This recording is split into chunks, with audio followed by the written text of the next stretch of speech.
Hello, everyone, and welcome to Millennial Rewind, where we take a not so sentimental look at the movies and TV shows that were around when millennials were growing up. I'm your host, Nick, coming to you from the upside down Spider Man kiss capital of the world, Los Angeles, California. That will make sense later, I promise. And joining me here in the City of Angels is my co host, Jules. Jules, how are you doing today? I've been building a nest in the Lincoln Center fountain, and now I'm getting credit for armed robbery foiling.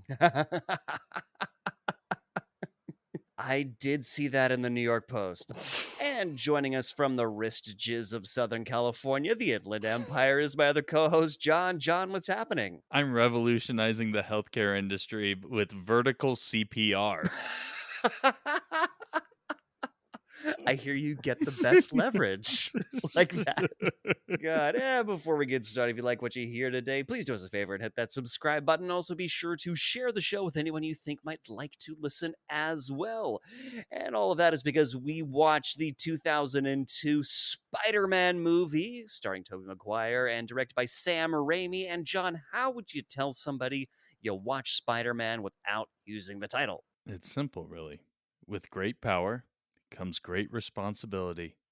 And with greater power comes the ability to ignore it. If only we had the option. And Jules, if the producers had asked you to come up with a different title for this movie, what would it be? Well, the one I came up with was The Amazing J. Jonah Jameson.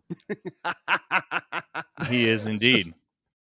Spectacular, some might say. This movie was fucking massive when it came out. I remember like seeing it in the theaters in South Africa. It was huge. Everyone talked about it. There were toys, including like these silly string wrist shooters. I had some. Didn't fucking matter. I was almost 20. I had some. With that great power came great responsibility or irresponsibility. Vast swaths of irresponsibility. As God intended. Yeah, I mean, I can't remember exactly which theater I saw it in. I don't know whether I saw it at home on break from school or whether I saw it in that tiny theater in my boarding school town, but I absolutely saw this in theaters and everyone talked about it, and it has gone on to become one of the most memed movies on Reddit. Well, I will point the moments out, but holy crap. So many memes. I would honestly, if I were, if Jules was out today and I was giving my own alternative title, I would just call it Spider Meme. So much of it is so memeable. Spider-Man was always my favorite as a kid. You know, even though I loved Batman and X-Men, there was something special about him. I always had a terrible fear and fascination of spiders, and why in the Saturday morning cartoons he always seemed to jump out of the way just in time and defeat villains with some kind of type into the computer ex machina instead of using his superpowers. But the web slinging through New York City was just so awesome to me as a kid. Many's the day I'd fantasize about throwing my white stuff down the skyscrapers of Concrete Canyon. Don't think about that too much. It's all I can think about now, and I'm glad I moved out of LA. Thank you. But this movie specifically was my everything. And I think more than anything, especially with the rewatch, the secondary characters were so ludicrously good. At least in this first movie. I mean, it's the best Willem Dafoe ever, in my opinion. He was so perfectly cast. I swear, yeah, his voice was just made for the Green Goblin. I always wanted him to be Joker, but yeah, he's fucking fantastic in this. Oh, that would be good too. Just imagine Willem Dafoe smiling with Joker makeup on. Holy fuck. So good. It's so scary. That image. The only criticism as a kid I had was that I wanted to see more Spider-Man doing cool Spidey stuff and more J.K. Simmons being the only true J. Jonah Jameson. Jesus, no shit. Far less Toby Maguire being whiny and making weird scrunchy faces. I don't think that guy knows how to cry on camera. Don't think him or Kirsten Dunst, who plays MJ Watson, I don't think either of them brought their A game to this movie. Oh my god, some of the flattest performances out of them. Oh my god. It's just because it's so next to the sparkling performance of J.K. Simmons and Willem Dafoe, they just shrink, you know? Yeah, but the extras are amazing. Like look, it's Spider-Man girl. Oh my god. So good. The actors who have just like a single cutaway line moment are they are my world. Yeah, I think when your main cast is being outacted by ancillary and one-off characters, maybe didn't cast the right people. Like, look, I think Toby Maguire's been good in other stuff, but wow, he is flat in this. Kirsten Dunst is flat in this. Franco's fairly flat. He is fairly flat. Yeah, James Franco, who plays Harry Osborn. John, do you have any stories about your first time seeing this? Oh shit, I was so excited to see this. I was still in high school when the promo stuff was coming out like a year in advance. Like we'd seen some photos of the suit and we're like, that looks weird. And then they released like, with lighting and in the poses, like, that looks kind of fucking cool. All right. But it came out the next summer. So I had already graduated and had a night job. But I had friends who were a year or two younger. So I went to Indianapolis and caught like the very first showing I could. And then I went back home, saw my friends as they were waiting in line, having gotten out of school at the local small theater. And they're like, "Oh, hey, come on in. We're not sure at the line." I'm like, "It's cool. I already fucking saw it." And then, so yeah, I saw it twice opening day. I think I saw it a total of 6 times in the theater. Wow. I was one of those people who would not stop talking about this movie. I was telling everybody at work, like, just everyone, you've got to see this movie. It's fucking amazing. And this movie has such a crazy history. It's not the first of all, it's not the first Spider-Man movie. The first one came out in 1977. In America, it was a TV movie, but it had a theatrical release in other countries. Oh, okay. Because I was aware of the TV show from back in the day, and there were reruns or something that I'd watched as a kid, but I didn't realize that it was probably the pilot or something was extra long. Maybe that was it. I think it was around that, but it was a movie. Hmm. And then it sat in development hell for decades because based off of the success of that, they wanted to make a full-on Spider-Man movie. But when Masters of the Universe flopped and there was some other like 80s movie that flopped, there was like, oh, I'm not gonna touch superhero movies. And this thing changed hands so many times. Like MGM had it, Fox had it, James Cameron did a treatment about it that apparently was going to involve MJ and Spider-Man doing it on the Brooklyn Bridge. He was like the first gritty like take on a superhero movie. Wow. There was you could basically call it a wet dream scene in James Cameron's treatment where Peter Parker wakes up, after having gotten bitten and everything, but woke up in his bed and he's covered in, his sticky white webbing. Seriously, that was part of Cameron's treatment. He also did an X-Men treatment and wanted Bob Hoskins to be Wolverine. Think about that. Just saying. It doesn't have anything to do with this episode, just, comic books and James Cameron. Well, yeah, but the reason why they eventually got it made is because of X-Men. X-Men did well, and they're like, "Oh fuck, you can actually make a decent superhero movie like that'll be incredibly successful." Yeah, almost as if Superman and Batman never happened. Huh, imagine that. Oh, the other superhero, that just reminds me. Yes, Superman 4 came out and flopped, and that also was like, "Oh, well, this whole superhero movie thing is dead." But again, Batman came after that. And yes, of course, it eventually died as well. We covered its coffin nail, but still. There's also an element of, and this is quite serious and a bit heartbreaking, there's an element of tragedy with this movie as well, because I still remember the very first trailer that came out. Yes, the bank robbery trailer. Yeah. It was a teaser. It was a bank robbery in a helicopter, and they were getting away, and suddenly they get stuck in a web being held together by the two towers. And that was it. Oh my god. Yeah, you followed the robbers, you had no idea what it was, and then it like jerks to a stop and it pans back and the helicopter is like a fly in this giant Exactly. fucking web. It was the Yeah. most beautiful teaser I've ever seen, and then So good. and in the original script, it called for the battle between Spider-Man and Green Goblin to have been happening around the two towers, and they had to completely redo that as well, of course, because of the tragedy of 9/11. But yeah, they did have to do reshoots, like you said, around that, and that's kind of what led to me kind of the cringiest moment, which is like the "Don't mess with New York." thing at the end Yeah. and the big American flag. They definitely had to, like, compensate for 9/11. And it did spectacularly well, like, pushed $800 million in 2002. Holy fuck. Even watching this movie, I still have plenty of notes and jokes and things, but I like this movie. I still like this It's movie. still fun. It's still so much fun. I really enjoy it. Yeah, it's a lot of fun. It doesn't take itself too seriously.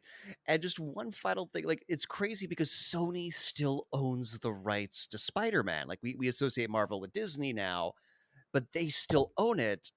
And that's why you get new Spider-Man movies every few years. Like, they kept rebooting it because they wanted to keep the rights. And the deal is like with Spider-Man and Marvel, but then all these other characters they picked up is just theirs, which is why, Venom and Morbius are the movies they are.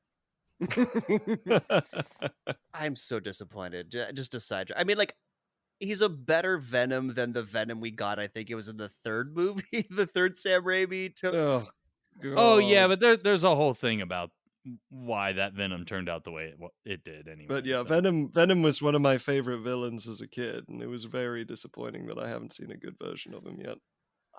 It is one of my favorites. So I had like a couple superhero cards, like collector's cards, and one of my favorites that I still have somewhere is a holographic Carnage card. Carnage was another great one. I've got a Carnage coffee mug. But he's got a coonskin cap on, I think. It's really weird. I don't know why Carnage had a coonskin cap on. Well, the dude was nuts. Yeah, but that's nuts in like a Deadpool sort of way. I mean, maybe it was the mullet of someone he scalped. Like that is a Carnage crazy, cap to wear. A crazy Carnage cap. I like Well, anyways, we have a lot of web slinging to get to, so we're going to take a break. And when we come back, we're going to start breaking down Spider-Man. Go web. Shazam. All right, it's good to be home, and Jesus Christ, what are you two doing in my house now? Hey, Jules! Hey, Jules. Yeah, we're here to get first samples from Trixie for our genetic experiments.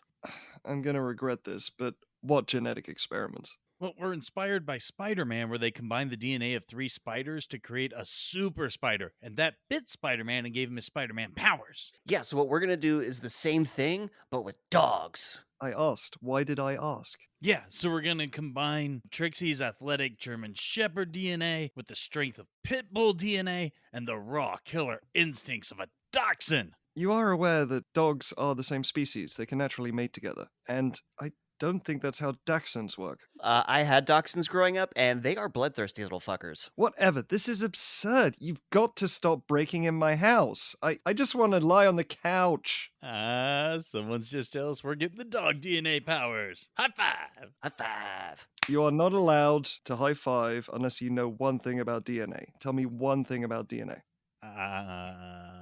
Super duper spirally. It's like a little twist in it. Yeah, with letters on it. High five! Yeah.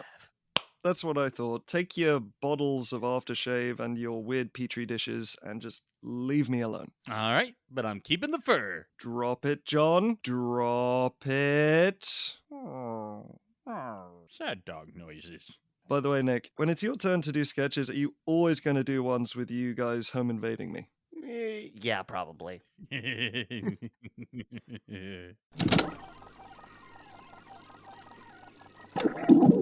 And we're back.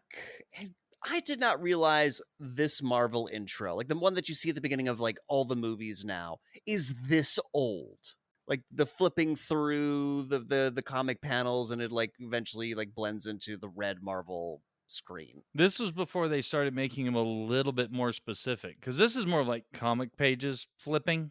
You more get shots from movies now. But in like later X-Men ones, I believe later Spider-Man ones, the Fantastic Four ones, it was more the flipping images would be from those titles. Interesting. This is just like non-specific comic stuff, like a fist saying "Bam" or whatever. because fists speak. Zadoink. Schlapoopy. Splizash! Jules, what you do in your own time is none of our business. Boff. Oh, yeah. You cannot neglect a good boffing. And my note here is wholly over 3 minutes of opening credits, Batman. Jesus Christ. I have mixed feelings about these opening credits because I like the Danny Elfman music, but it's not very specific. Like if you heard it, you're not like, oh, that's Spider-Man. It's like, Tim Burton's feeling heroic today. I think Tim Burton was also one of the directors considered for this movie. I like the font and I like the web imagery. I really don't like the way the letters like kind of come in and explode away though. I don't like the weird Spider-Man model that pops up in the credits. Or the Green Goblin one. That was slightly better, but then the weird stylized city, that kind of looked cool. So I don't know. It was My note is CGI from the PlayStation 2 game somehow made it into the credits of this movie. how in the hell are these images PS2 quality? Oh, there are some PS2 quality CGI. There's some PS2 quality CGI later in the movie. I will get there, but Yes, I agree in the movie, but these opening credits, I think this is N64 cutscene. Yeah. That's We didn't even hit PS1. okay. I see what you're getting at. So some really opening voiceover tells us that this story isn't for the faint of heart. And as someone who saw this as a teenager with a very faint heart, I'm going to call bullshit. You know what I'm gonna call bullshit on is that he says, like any story worth telling, it's about a girl. And not every story worth telling is about a girl. He's just neglected Shawshank Redemption and The Godfather in that opening statement. Exactly. And this movie is like sort of about a girl, but the main part is like there's so much more going on. To say that this movie is like exclusively or primarily about a girl, just like I don't think Spider-Man watched the movie. My thoughts on this voiceover intro was that Toby Maguire is really bad at selling the danger, and I think he might be even less threatening than Kevin Dunn. Yeah, I mean, I think Peter Parker's supposed to be a kind of a dork. Yeah, but when you open it up with, who am I? Are you sure you want to know? No, it's, you sure you want to know? My story is not for the faint of heart. So we learned that MJ, played by Kirsten Dunst, he's got a massive crush on her. She's in a school bus and is dating Joe Manganiello. Yeah, very first film role. And he auditioned and really pushed to be Spider-Man. I mean, it's pretty well known. He's a pretty big nerd, actually, anyway. But he really wanted to be Spider-Man, and apparently part of the reason he was told no, I mean, he hadn't really had much film experience, but also his physique was too good. He's got too much of that classic hero look to him to be dorky Peter Parker. Yeah, it looks like a big football player, and yeah, he's one of like the main. First of all, he's married to Sofia Vergara. He eventually gets married to Sofia Vergara, and he's such a nerd that he is one of the celebrities who's known for playing Dungeons and Dragons. So it's so weird seeing him play like a jock bully. And so the VO's opining over MJ, and then we go over to his character's name Flash. I'm just gonna call him Flash because that his last name's hard to say. So he looks over at Flash like, oh heck, I'd even take him. And Peter Parker is bisexual confirmed. That is now canon.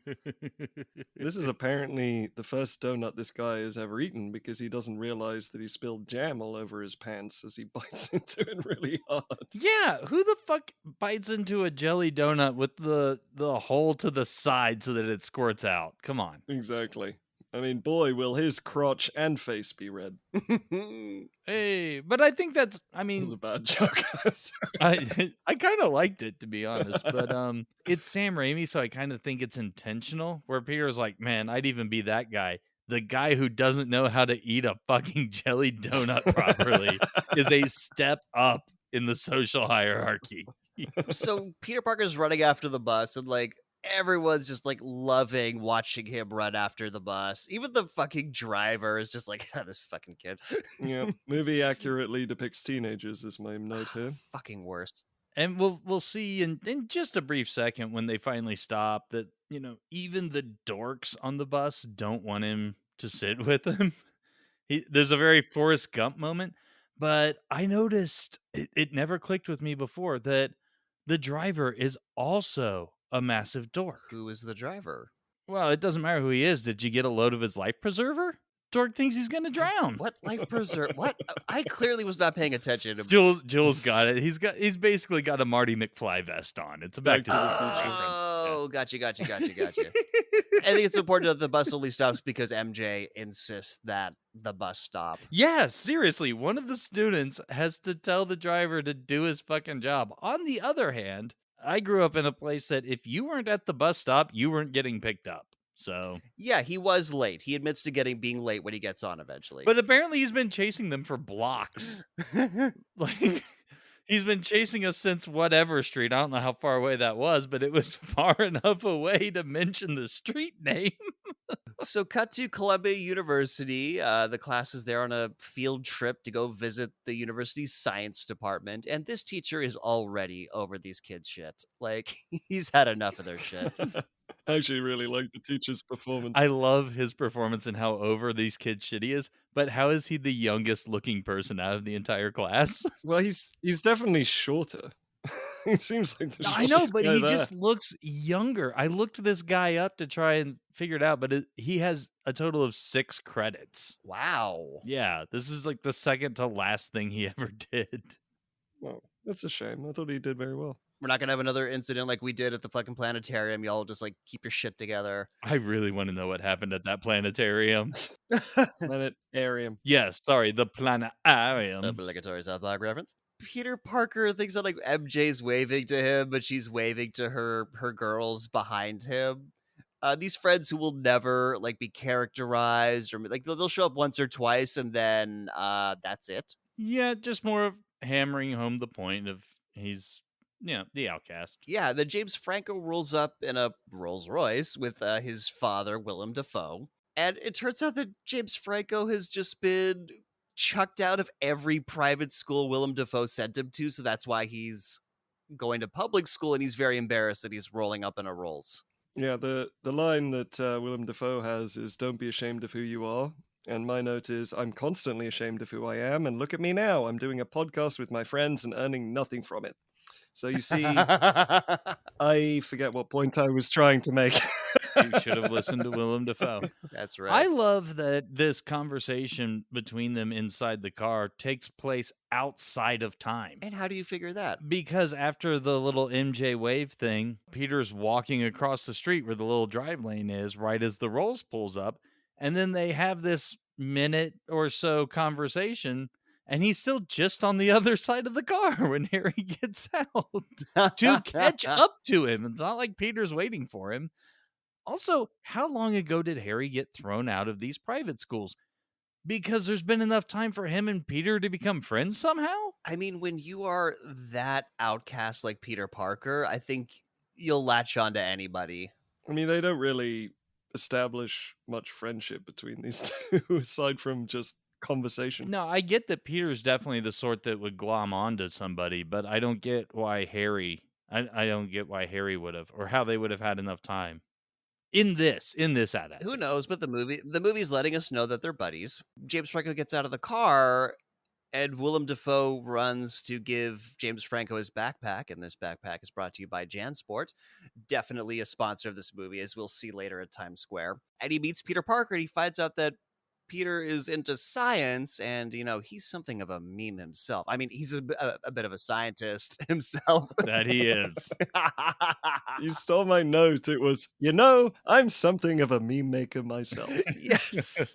My note was just, and this goes for pretty much the whole movie, but clunky exposition is clunky. It is very clunky. He's very impressed that Peter wrote a paper on his nanotechnology research. He likes the cut of this kid's jib. And your parents must be proud. Oh, but let me fill you in on my living situation. But my aunt and uncle are proud, sir, yes. Just like So inside, we're in a weirdly round science lab. Apparently, this was filmed in the. I don't know how many labs are round, but this one's round. Apparently, this was filmed in the L.A. Natural History Museum, It did look like a museum as opposed to an actual lab. yeah. and apparently, it has the biggest electron microscope on the eastern seaboard. So, as we know from Godzilla, they mean off the coast of New England. I like to think there's one hovering off the coast of New England. It's right next to where the sub pen is for the genetic research on sharks. You know, they need to. That's have off of access Baja. to it. Come on, man. That's a whole other area. And they're on the eastern seaboard, not off of it. Oh, no. That was just the eastern seaboard. Shit, never mind. I stand by my Baja California comment. So a scientist lady shows off 3 species of spiders that conveniently have all the powers that Spider-Man's gonna have later. One has really strong webbing, another one's really good at jumping, the other one has like a spider sense, as she will literally refer to it as. Clunky As like, exposition is clunky. I know it's clunky, but I kind of smiled because I got excited about Spider-Man. Oh no! Again, I mean, God damn it! I keep saying this, but it's Sam Raimi. That's what he's good at. Sort of campy. You know, he can get scary, but the whole movie just sort of has this quality to it. It's a bit cheesy, a bit campy, but there's also some heart to it. But I do have to bring up the fact that John Malcolm really belongs here because they've decided to genetically combine these spiders together, and they spent so much time thinking about whether or not they could that they didn't stop to think if they should. I was wondering what kind of Malcolm reference you were going to make because now they are genetically modified spiders as opposed to the original radioactive. Because again, Exactly. genetic power has usurped nuclear power as the greatest force on the It's planet. the most Yeah. powerful force that mankind has ever known. It's ludicrous. I mean, come on. Nuclear power had 50 years, but by the time we got to Jurassic Park, it's time for a new king. But the thing is that they dropped a nuclear warheads, nuclear power plants had fallout, there was reason behind it. There's never been a genetic leak or a genetic bomb. But new science equals magic. yes, and this magic means that they have spliced these 3 spiders together to make a super spider. Why did they want to make a super spider? Well, go fuck yourself, audience. They're not going to explain that. I really feel like they picked these specific traits just so it would have a red and blue body. That's the way the genetics lined up, and they're like, we can make designer spiders. You can have a whole collection of different patterns, and They're like little Pokemon. You gotta catch them all. yeah, especially when the researchers are conveniently working on that one, whatever the hell that's supposed to mean. They notice one of the spiders. MJ points out one of the spiders is missing. There's only 14 spiders. There's supposed to be 15. And the scientist lady just goes, yeah, they're probably working on that. I'm not going to worry about this spider that probably cost like $1 million to make. Not going to look into that. The most expensive meat in the world is a genetically cloned meat. That's why they're trying to solve world hunger by cloning meat, and it's the most expensive meat you can produce in the world. So these spiders are pricey. Yeah, but no one's growing spiders for meat. What is the point of this tangent? Have you seen 8-Legged Freaks? You can make some meat out of those spiders. I'm talking about these spiders, though. You don't know if they're not growing them for meat. We don't have a reason. Peter Parker's, of course, throughout this getting bullied. He tries to like tell James Franco some like it was like spider facts. James Franco's like, yeah, whatever. But then he uses Again, why are they friends? But they are not friends. companions of convenience, and Harry's glommed onto him. And so, but when he sees MJ just kind of looking at the spiders, he goes up and uses the very facts he dismissed from Peter to try and hit on MJ. Well, when he found out that MJ's into spiders, yeah. This is the first time of many times where he will be a terrible friend. Yes. And then, as the class kind of moves on, Peter Parker asks MJ if he can take some pictures of her for the school newspaper. My question to you guys is, does MJ not know how to look at a camera? I don't know, because she's so good at not knowing what to do. No, because here's the thing. The way they filmed this fucking moment, like, you know, like, because we're looking through the camera, and normally if you're taking a photo, she should be looking directly at us. She's looking just off camera where Yes! Peter is. So they, like, what the fuck is this? Which is great because they did follow through on the MJ actress storyline, but another thing is that she's a model. And so the fact that she doesn't know how to pose for photos in this is just amazing. It's also kind of the beginning of Peter's stalking behavior, right? If by beginning you mean the first we see of it, absolutely. Yeah, as we will learn through this movie, Peter he's kind of a creep. He's kind of a fucking I mean, the monotonous opening monologue even had the girl I was in love with before I even liked girls. Mm-hmm. So, yeah. Well, anyways, during this little impromptu photo shoot, the super spider, which has made a little web on the ceiling, decides that Peter looks tasty. So it comes down and takes a chomp in his hand. Yeah, Spider is weirdly after some tasty meat for some reason. And then Peter Parker gets called by a teacher. There's a really handy animation on a flat screen that lets us know that genetics will be mutating. Thinking machine supercomputers. Yes, Mr. TNA should have come out and been like, There's some weird fucked up thing and he just has frog powers now. who am I? I'm Frogman. Oh my god, there is absolutely a comic where Spider-Man gets his ass kicked by a frog-themed supervillain and he doesn't even have powers. He just has a weird suit with springs on his shoes. I also kind of enjoy the fact that this movie thinks that by merging the DNA of these spiders together and combining all their characteristics, that the venom, instead of being more lethal and probably killing Peter, is actually going to change his DNA and give him superpowers. You know, just like radiation would actually melt you. And I was about to say, yeah, just like, you know, the original story where an irradiated spider bites him and 4 months later, Peter dies of cancer, you know. And there was a fucked up Spider-Man storyline where MJ died because they had sex too many times and his radioactive sperm gave her cancer. Fact. Jesus Christ. Damn. Man, I was making spider jizz jokes, but now that just seems. Well, I'm gonna still make I it. had to find a way to end it, but no, that really did happen in a story. But what's crazy also is that, like, he knows about spiders. He saw the spider, the crazy looking spider, go underneath. He probably saw the other super spiders. So it didn't fucking occur to him to go up to one of the scientists and be like, hey, I think one of your that spider that's missing just bit me. I like the notion that he did, but we've established his social invisibility. It's true. And so the scientists working on top of the line genetic modifications are like, fuck off, nerd. What are you gonna do? Sue me? Well, now we're at Oscorp, which is Willem Dafoe's company, and we see what's eventually going to be the Green Goblin glider being tested by a dude in the green suit. So those are like components that go together. This is the beginning of people alternating between calling Willem Dafoe Mr. Osborn and Dr. Osborn. You know, I'm something of a mister myself. I'm something of a doctor myself. Imagine what we could accomplish together. Or we could destroy. But have you guys seen the behind the scenes for the test Green Goblin looks?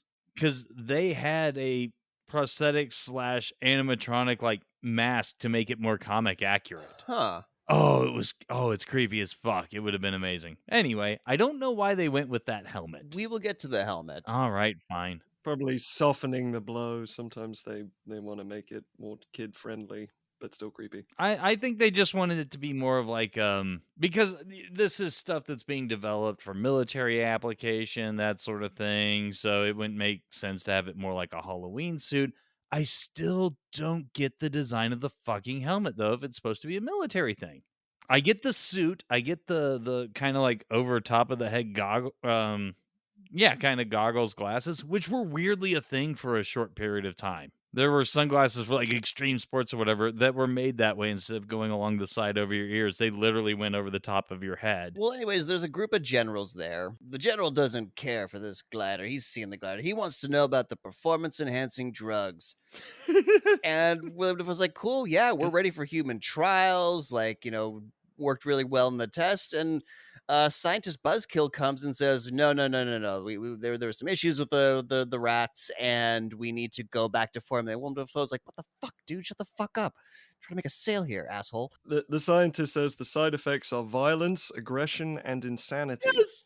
And in defense of these performance enhancers, those are the same side effects of eating too much sugar. I mean, Or just the meth that we used to give soldiers back in the day. My question was, how do you measure insanity in rodents? yeah. I keep trying to get it to eat the cheese, but it writes a novel instead. So anyways, the general tells Willem Dafoe that, look, I'm going to go see an exoskeleton from your competitor in 2 weeks, and if you haven't done a successful trial by then, I'm taking your funding and I'm giving it to them. This guy clearly doesn't know how the fuck science works at all, because you can't do... Yeah, is that how funding works? Also, that's not how human trials work, or any trials. Like, you need months of testing and, like, double-blind... That's not how any of this works. There is one member of the board of directors here. It's the guy with the white hair and mustache. And before we got to J.K. Simmons, I thought Jameson was also on the Oscorp board of directors. Because that has happened in other media before. And this guy, he looks like he could have been a good Jameson. There is only one Jameson. No, you can't beat Simmons.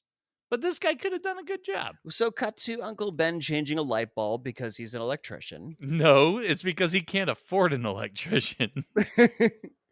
Well, he was an electrician. The plant he worked at laid him off, and he's worried about finding another job as an electrician. Fucking what? There's like always a shortage of electricians. You've already had 9 job offers at this point. I had a couple of notes for this conversation. One is that Uncle Ben is forced into retirement. I'm sure nothing bad will happen to him. The second one is that when he drops the line, even the computers need analysts these days. That's a very antiquated approach to mental health, isn't it? But it is also such a great line. I love it. Yeah, because he's like looking for a job. He's like, well, I might as well look for a job now. I'm going to get out the newspaper, and everything's got to do with computers. Computer programmer, computer networker, computer analyst. And he's like, yeah, that's where you get even the computers need analysts these days. And that's when Peter walks in and goes right to bed because he's not feeling well. Doesn't try to get help for the potentially poisonous spider, as we were mentioning earlier. Just acts like every dude in the early 2000s and just got to tough it out and be a man and go die alone in my bedroom. Yeah, I'm not feeling well. Everything's fine. See you later. No. Like as he goes up, Aunt May, who's there, who's been kind of chatting with Uncle Ben's like, well, don't you want to have a bite? And he's like, I've already had a bite because the spider bit it. Yeah, he got bite in his hand. Yeah. Witty. So Peter goes to his room. His vision isn't straight. Lies down on the floor and pulls a blanket over him. And God, I thought we were done with VO flashbacks after Mission Impossible, but no, they are back with a motherfucking vengeance. In case you weren't paying attention in the previous scene, we hear the scientist later like, we combined the spider's DNA and made 15 super spiders, and then hallucinate scary spider stuff as his DNA gets altered.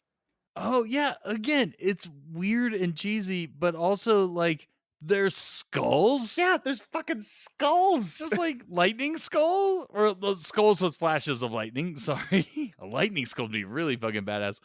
But then the bit of DNA that like attaches it to Peter's is the red and blue Spider-Man colors, like the spider itself was.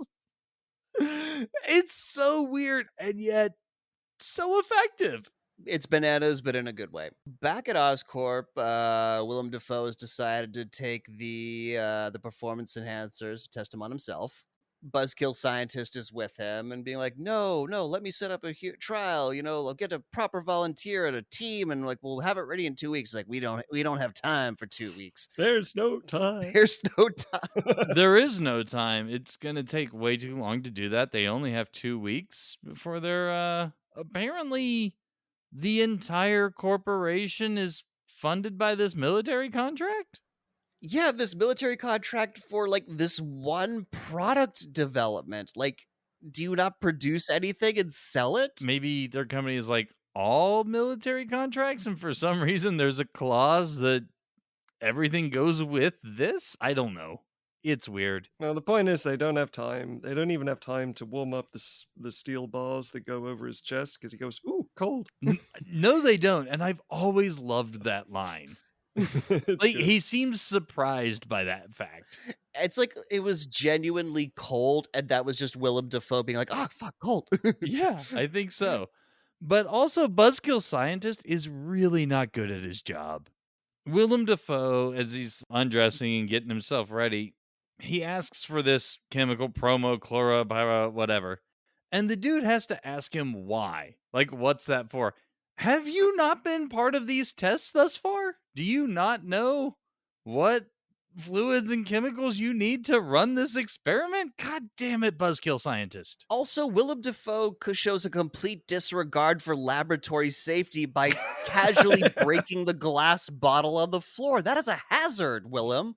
It is a reoccurring theme, actually, in the trilogy of movies, because right after I watched this movie, I watched the others, and they love to smash their drink glasses.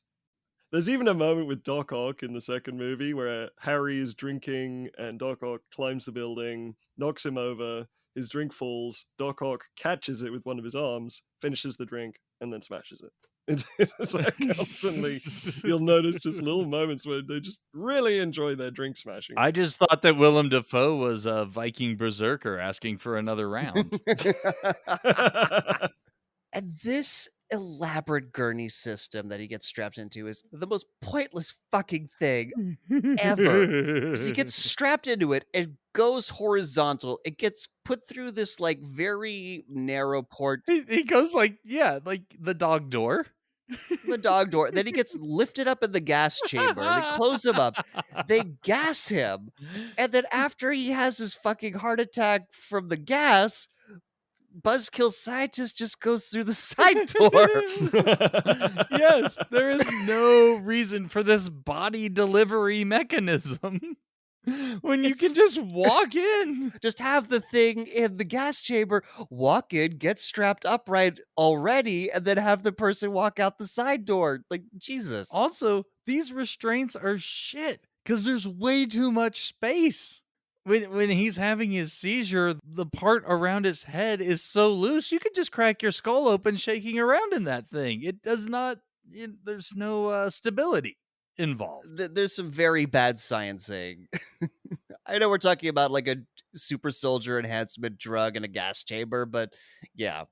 Lab safety, people. Lab safety. But again, we know that this restraint thing that Willem Dafoe is on can change its angle, which is why you have to leave it standing up to perform your, chest compressions. Buzzkill Scientist comes in and, as you said, performs chest compressions sideways, not, up and down like you're Vertical supposed CPR. to. Vertical CPR. Willem Dafoe wakes up and he grabs the sign and he's like, back to formula, huh? Chucks him through the glass, and then, we learn he kills him.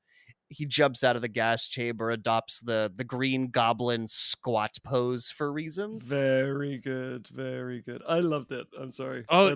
Yes, it's fantastic. Ooh.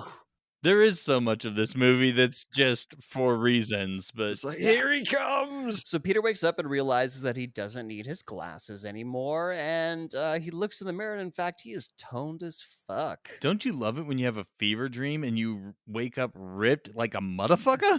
It's the best. Nothing gets you swole like the flu. Genetically modified steroids.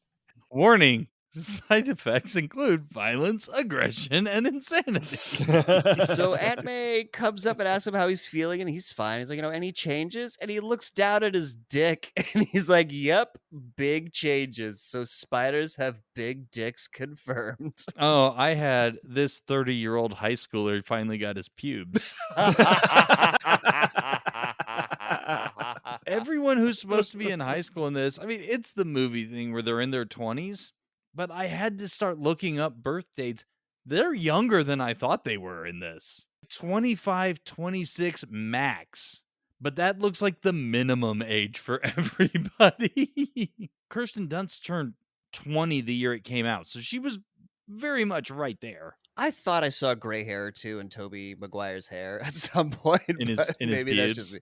That's in his pubes. that's his webbing. Well, anyways, he sees MJ through the window because she's his next door neighbor, and does he not change out of the underwear he wore the day before and sweated in all night? Because it just looks like he puts on a shirt and leaves. That's gross. That's gross, Peter. Dude, you can't lose your spider juices. Just saying. Gotta stew in your own spider juices. That's right.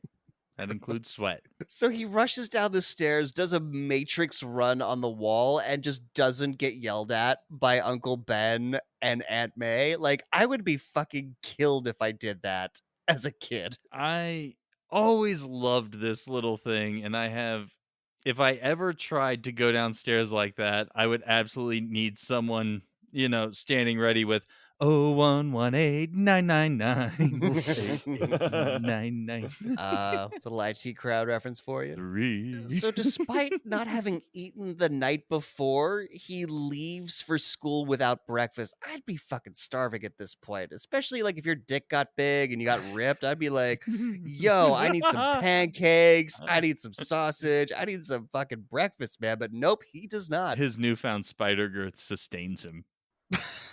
Spider girth. And so Uncle Ben reminds him that they're going to be painting the kitchen that night and calls him Michelangelo for reasons. This is a running gag. Painting. Because they're painting a room. Apparently a really nasty, almost olive green color when we finally get back. Yeah, it's a pretty ugly color. So outside the front door, sees MJ leaving her house, followed by my inner monologue calling her trash. I didn't realize my inner monologue was in this movie.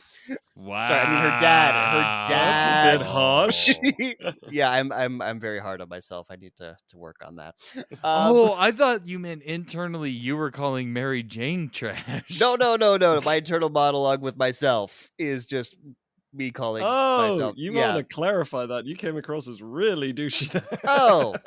Yeah. Oh, and by the way, Jules, success. Nick doesn't know about that chip we put in his head yet. So. Hold on. I gotta do something on an app real quick. All right, yeah, we should be fine. Nick, you're a piece of shit. Shit, I think I just broke my phone. So yeah, it's her dad calling her trash. He just kind of creepily lurks in the distance as he follows her and recites what he'd like to say to her. So this is his daily routine because clearly it's why he's always missing the bus. Yeah, because he can't be next to Mary Jane. Her friends pull up in a convertible and she gets in and they drive away. And I'm sorry, who the fucking public school in New York City can afford a goddamn convertible? The parking alone would be insanely expensive. Clearly people who live in Queens? That's where an African prince would need to go to find a bride anyway, at least. So, Well, I mean, only if he was coming to America. As a teenager, MJ does seem a little like a gold digger. But then teenagers are all assholes, so. Teenagers are all assholes. My note here is, get in, loser. We're going shopping. Well, that's because you're trash, so. And so once again, the bus just drives right past him. And this time he's fast enough to keep up with the bus. And he slaps his hand on the banner that's on the side of it. And he just tears it off and it's stuck to his hand. And he's very confused. So at Willem Dafoe's fancy penthouse, sorry, not his fancy pet house, James Franco finds him passed out on the floor. Willem Dafoe lives in an elaborate cat tree. James Franco's spies him where he's like curled up kind of in one of the tubes, but where like some of the sunlight from the window can still get in, you know? So yeah, he comes in and apparently psycho Willem Dafoe, despite the fact that he was shirtless in the lab, put a shirt and a tie on just before passing out. Just got regular Willem Dafoe dressed. Cover his ass on his way home. Yeah, exactly. You can't just walk around But the shirtless. tie is what gets me. He puts on a fucking tie. So a woman comes in and calls him Mr. Osborne. And this is where we learn that back to formula buzzkill scientist is dead and that the glider and the flight suit are gone. And my question to you guys here is, are there no security cameras in a giant expensive lab that designs things for the military? Security camera? Yes, security cameras. Which CIA headquarters in Langley doesn't even fucking have security cameras, so how do you expect a corporation to? You're right. What was I even thinking?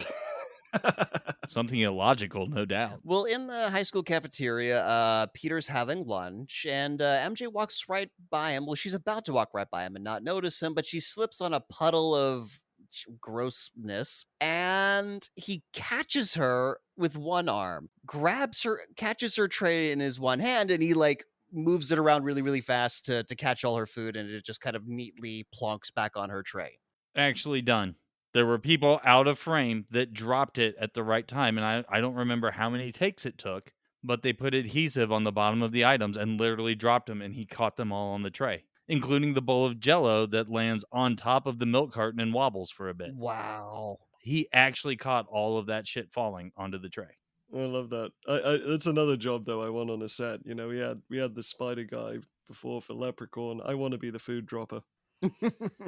But yeah, I mean, it's just one of those little things that, you know, you just CG in nowadays. From his low budget roots, he still does all these kind of little tricks. And it's like, no, we're going to do this and we're going to get it right. Love it. Fucking love it.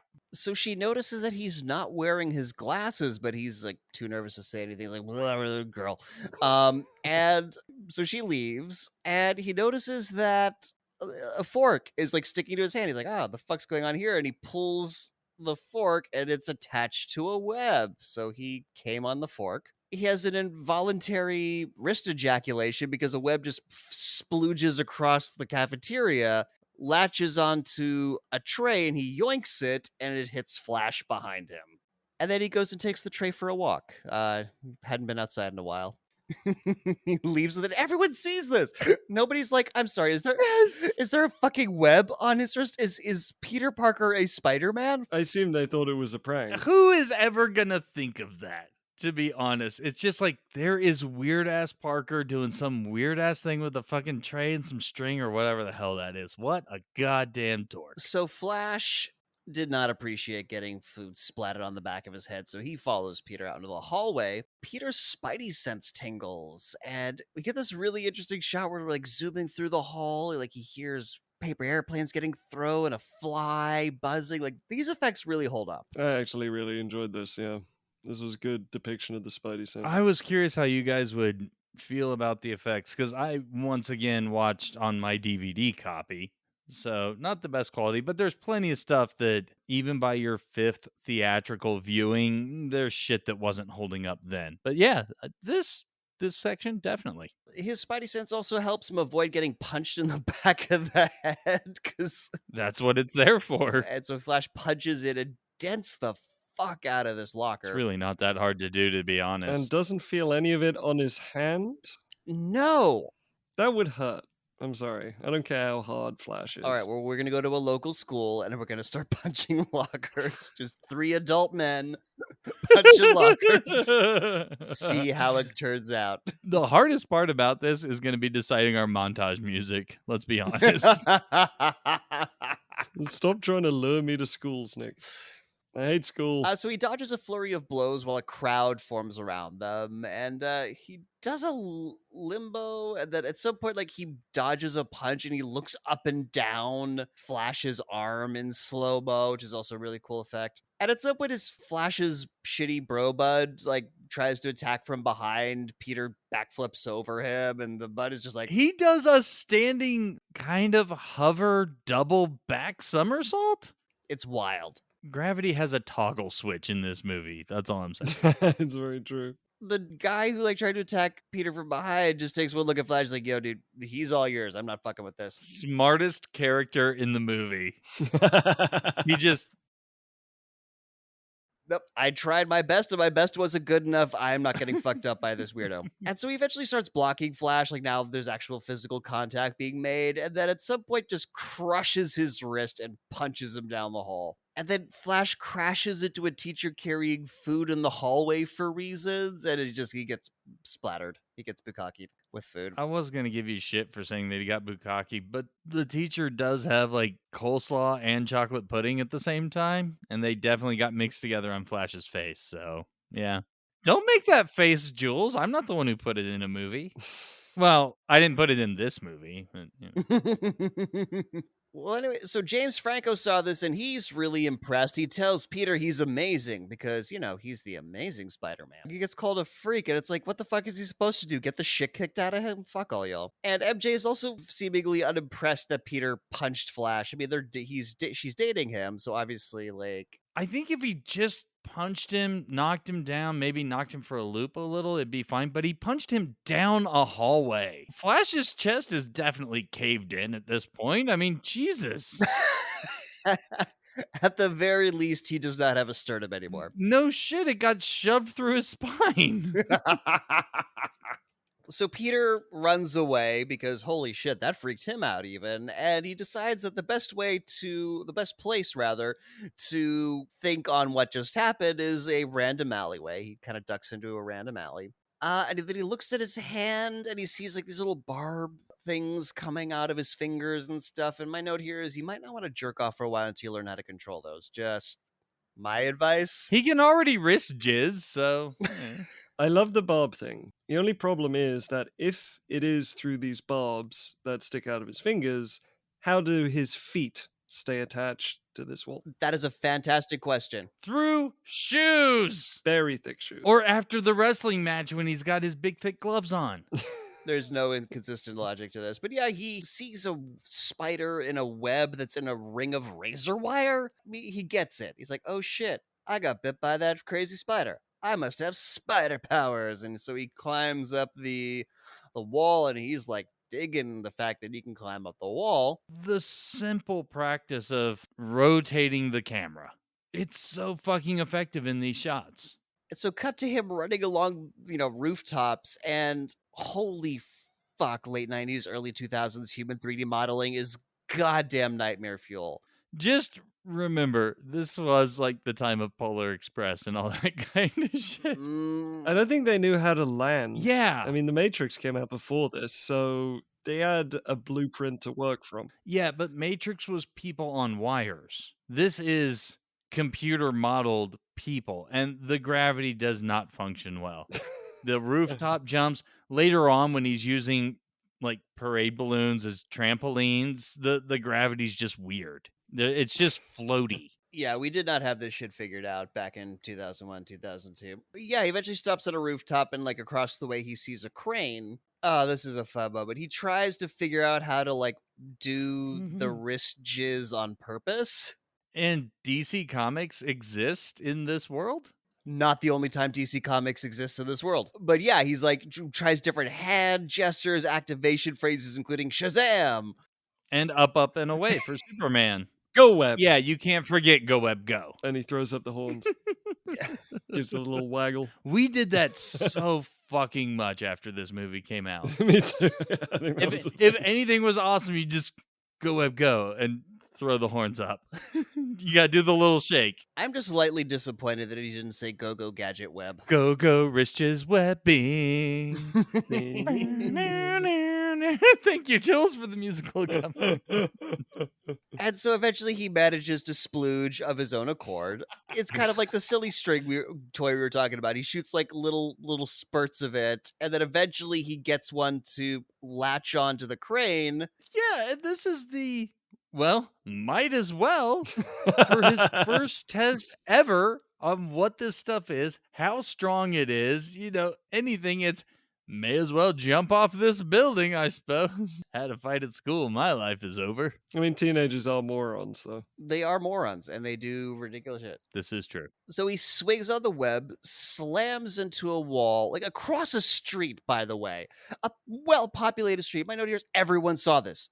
Everyone saw this. And Spider-Man died. Yeah, he just splat. Yeah, you can't neglect the fact that this crane was definitely far enough away that he was just hitting the street. There's no way he swung across the street onto that other building.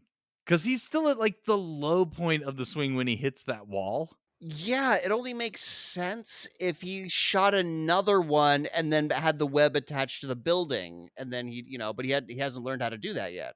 That night, Peter comes home, sees that he completely missed painting the kitchen. A note addressed to Michelangelo lets him know that there's food in the oven. So that means Peter gets no goddamn meatloaf. That is for Michelangelo. We ran out of pizza.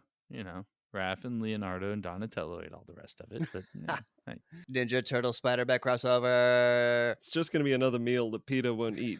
Does he just photosynthesize? Here's MJ getting berated by her dad next door. Takes out the trash out back. Just as she's walking out into her back, I don't want to call it a yard because these are like the concrete slab that is behind your house that certain New York houses have. Realizes that Peter could hear the yelling the whole time. And they start talking about what they're going to do after school. They both want to move into the city. He wants to work as a photographer so he can go to college. And she's kind of got this dumb little dream. She wants to be a Broadway actor. And this is where we get more of the fucking stalking. He's like, oh, yeah, your performance as Cinderella in first grade. I cried. Yeah, but she's the one who points out that it was first grade. Yes. I do kind of want to point out that the cliche dream of wanting to go and be an actor, I find it a little irritating. It feels like Hollywood jerking off, which I know this movie has plenty of already, but it's a great dream to go off and be an actor and earn But no she money. wants to be a Broadway actor. That's what she wants. She doesn't want to be a film actor. So it's one step removed, but I get what you're saying. So it looks like they're really making a connection here, but then Flash shows up in his fucking convertible because all these goddamn public school kids in Queens have convertibles, and she, goes off and drives away with him. So now Peter's like, well, I gotta get myself a fucking fancy ass convertible, get MJ. But while he's flipping through the classifieds, because they're expensive, they're several $1,000s each, even used, he sees that if you go do some wrestling, you can get $3,000 for 3 minutes. He's like, yo, I can do that. I just love that while he's flipping through this paper to buy cars, one of them that costs $15,000 has the amazing features like an AM/FM cassette player. My God. I know, the pinnacle of technology in 2002, a cassette player.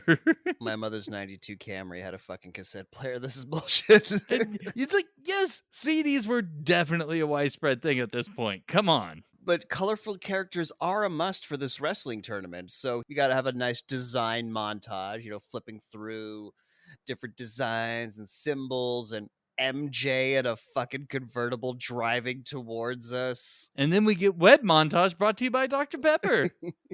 And we also see a super spider walking across the screen because fuck you, why not? This always made sense because he's coming up with ideas and you're wadding up the paper balls and everything. And then it's like he remembered the scurrying spider and that's how he got his color scheme. But then he eventually designs the classic Spider-Man outfit, and he will not wear this to the fight. He's just designed it now and he'll get around to making it later. I really wanted to see how he wound up making this suit. Not the one he wears to the fight, but the official Spider-Man suit. Yeah, I figured. It's like, yeah, where did you get all that Lycra? And what did you use for the eyes? Like, where did you get that material? Yeah, seriously. This is something that other movies have covered. So, oh well. Yeah, it's almost like you would need at the very least need a Hollywood costume department to put that together for you. Going through the sketch montage, was just one of the notes was not enough color. And my note was Hollywood's failed approach to diversity somehow ended up in the cut of this movie. You had the teacher and scientist lady was Asian? It's like, yeah, so that counts as diversity. I don't see what your issue is. Yeah, collective screen time of 60 seconds at this point. So now this jizzing web all over your room scene is brought to you by Dr. Pepper. Yes, it is. There is no hiding what this is. It is literally Masturbation. white stuff all over a teenager's room. It's Yeah, a just teenage boy's absolutely room, yeah. no subtext. Don't read anything into it. So why does he yoink the lamp? Like, yeah, you can yoink the can, you can reset it, whatever, but then he yoinks the lamp, smashes it against the wall. I get the idea of yoinking it. I don't get the dodging out of the way part. Catch it. Yeah, seriously, that's what he's practicing. That's what he's doing with the other stuff. So Aunt May comes up to see if he's all right and, kind of cracks the door open and he's like, tells her not to come in because he's not dressed. He's wearing a fucking t-shirt. She can absolutely see that he is dressed. She can see that he's wearing a t-shirt and then there's white stringy stuff all over the room. Don't come in. I'm not dressed. If you hadn't got the point yet, I don't know what else to say. Get out of my room, Ma. God. God. Jerking off. Freaking knock. Oh. It was a spooky ghost. Or it's just idiocracy. Not now, I'm baiting. So cut to Willem Dafoe reading the Daily Bugle that's predicting his demise. And he hears cackling coming from the upstairs hallway. Ooh, spooky. What could that be? So now Peter's about to head out to the library. He's like walking out, and Uncle Bill's like, hey, yo, I'll give you a ride. And he's like, God, I don't need a ride. Seriously. You're not my real dad. No, that's after he gets the ride. It's literally a "you're not my dad" moment. Yeah, so Uncle Ben drives him to the New York Central Library, which, by the way, beautiful building. If you've ever been on the inside, beautiful on the inside. He waits the entire car trip to start having the chat with Peter. Well, of course, that's where the camera is. Right, that's where the camera is, but just from you've got your captive audience on the ride over. Once you get to the destination, he can fuck off whenever he wants. Well, of course, he has to find a parking space that he can't be in too long to have a long, important conversation. Well, yeah. So anyways, Uncle Ben says to Peter, hey, man, you've been acting weird. You've been doing all these experiments in his bedroom. And it's like, look, let's not pretend every guy on this podcast has not done experiments in his bedroom. Well, let's not pretend. That's what I'm going to call it from now on. John abandons children. I conduct experiments. And let's also not pretend that Ben and May are not looking in the room whenever he leaves. Like, did he clean all the webbing up? I don't think so. Shoved it in a sock. Yeah, seriously. That's what I did with all my experiments. Did you break your lamp with them as well? So he's like, look, these are the years where you men are, becoming the men they're gonna be for the rest of their lives. And bullshit. I call absolute bullshit on movies attempting to tell us that the teenage years are really significant. But Ben understands that this is not a teenager. This is yeah, this is someone who's about to be entering his 30s. Yeah, seriously, I became more the man I am today starting in my late 20s. The guy who I was in my fucking late teens, I am nowhere near that dude. Poor little guy went through some shit, but I am not that guy. Exactly. Basically, you are a mental patient in your teenage years, and then you stop because you understand the hormones.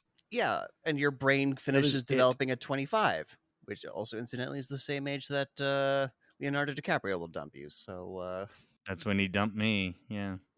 Teenagers are all basically stoned on drugs. That is why they're all insane and nuts and cruel and bastards. to steal from Scrubs, bastard-coated bastards with a bastard filling. So anyways, Uncle Ben brings up, beating up Flash, and he's like, what the fuck was I supposed to do? Let him beat me up? He's like, no. But look, with great power comes great responsibility. Kind of the big line of the movie that everyone quotes. And this is where he essentially gets the, well, you're not my real dad. Fuck off. Uncle Ben just kind of shrugs well, you do have a point there. And lets him get out of the car. He's like, look, I'll pick you up here later. Pick you up here at 10 p.m. Drives off. Cut to Macho Man Randy Savage beating on a dude. Yes. Fuck yes. Oh, I did not realize this was Macho Man Randy Savage until I rewatched it this time, but fuck, this is a great get. Seriously? I didn't follow WWE, or it was WWF back then. Like, I didn't follow it that well. I knew who Hulk Hogan was. That was about it. The Undertaker. He is not Macho Man Randy Savage in this. He's called Bonesaw, and he is a crowd favorite. Everyone's brought their like Bonesaw signs, and someone's got a big fake saw that he rubs against his arm as he kicks his ass. My note here is Bruce Campbell wears his very 2000 sunglasses at night. He's a pro wrestling MC. I think the sunglasses get a pass. He's also wearing a shimmery gold sport coat. So, I mean, come on. Yeah. I want this outfit. I want this outfit so hard. It's more justified than Tim Burton. Oh, yeah, because Jules associates Tim Burton with wearing sunglasses inside. But this is great because it's a Sam Raimi movie. Bruce Campbell was in Evil Dead. He's got this. Bruce Campbell's in like everything Sam Raimi's ever done, even if it's just a cameo. He's in like everything, including like Multiverse of Madness just the past year or so. So Peter signs up to fight, and the person who signs him up is, I'm going to have to check my notes here real quick, guys. Just want to make sure I get this right.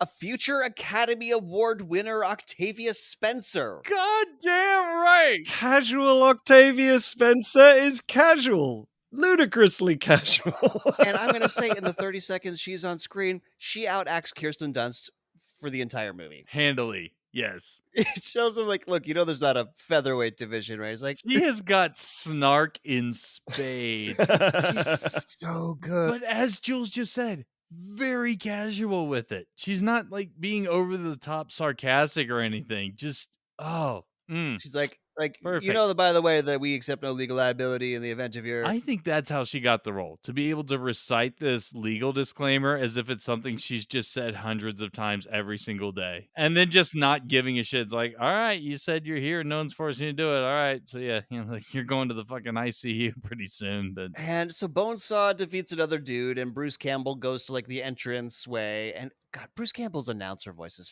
fucking incredible. Like for a second there, like until I saw him close up, I'm like, is he, like the let's get ready to rumble? Like I thought he was that guy, like because he just gets the voice so perfectly. And so he kind of talks to Peter, who's through the through the curtain. He's like, hey kid, what's your name? He's like, the human spider. He's like, that's fucking stupid. No. Wait, did you skip over Bonesaw is ready? yes, I did. he I did. did skip over that. And the world will never forgive him. I mean, that is a line you just want to say whenever anyone says that annoying line, are you ready? You just want Macho Man Randy Savage to turn up and just Bonesaw is ready to slap it to a Slim Jim.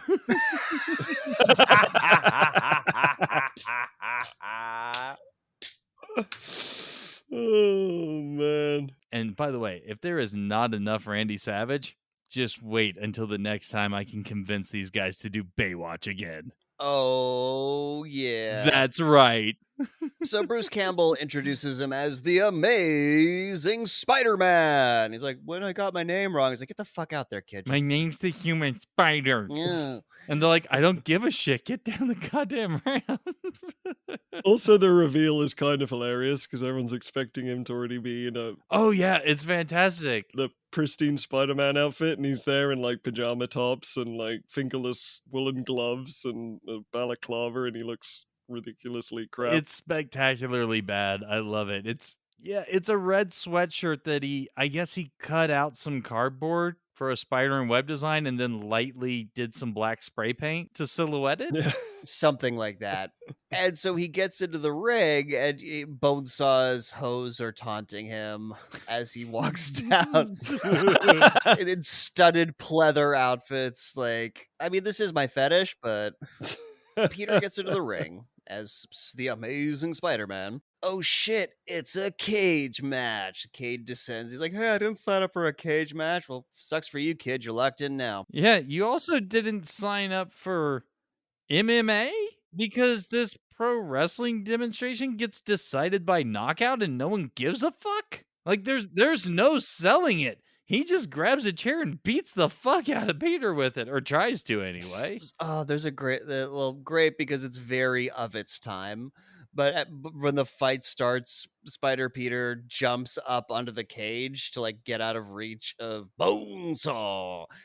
And he says to Bonesaw, "Nice outfit. Did your husband make it?" Very, very casual homophobia. Casual homophobic joke is very Right, casual. but at the same time, nowadays, you could still use that exact line, and just the response could be like, "Oh yeah, he did. Did you like it? You want to know where he got it from?" Like it could just be a very genuine question to ask. I would have loved it if Macho Man Randy Savage was like, "Yeah, he did. He put a lot of effort into it." You know it, brother. Or no, because it's Randy Savage. It would just be a big, "Oh yeah." It's like Bonesaw, man. The hoes are just his entourage. He's got his man. In my head canon, Bonesaw has a husband and is very much in love. His husband's the dude in the crowd who goes, "Cage!" I say we know what happens in the Bonesaw house. They call it the tool shed.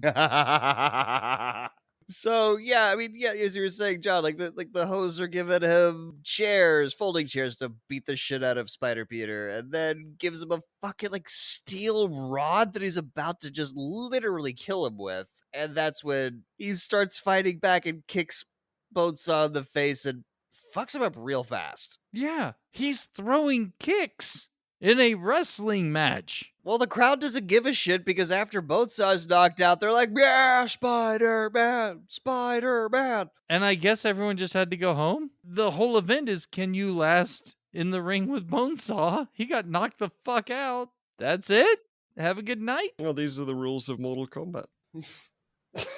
Macho Man Randy Savage in Mortal Kombat. This has rules. What are you talking about? Christopher Lambert shows up and sparkles his eyes at him. So now we're in a shady office where Peter's going to get paid for winning the fight, but the dude who clearly runs the wrestling match only gives him 100. He's like, "Yo, the fuck is this? I said 3 minutes in the ring. You only gave me 2. You're lucky I'm giving you 100. And he's like, that's not fucking fair. I need that money. He's like, "Well, I missed the part where that's my problem." By the way, Peter has his mask off here. Everyone could see who he is. He was using web.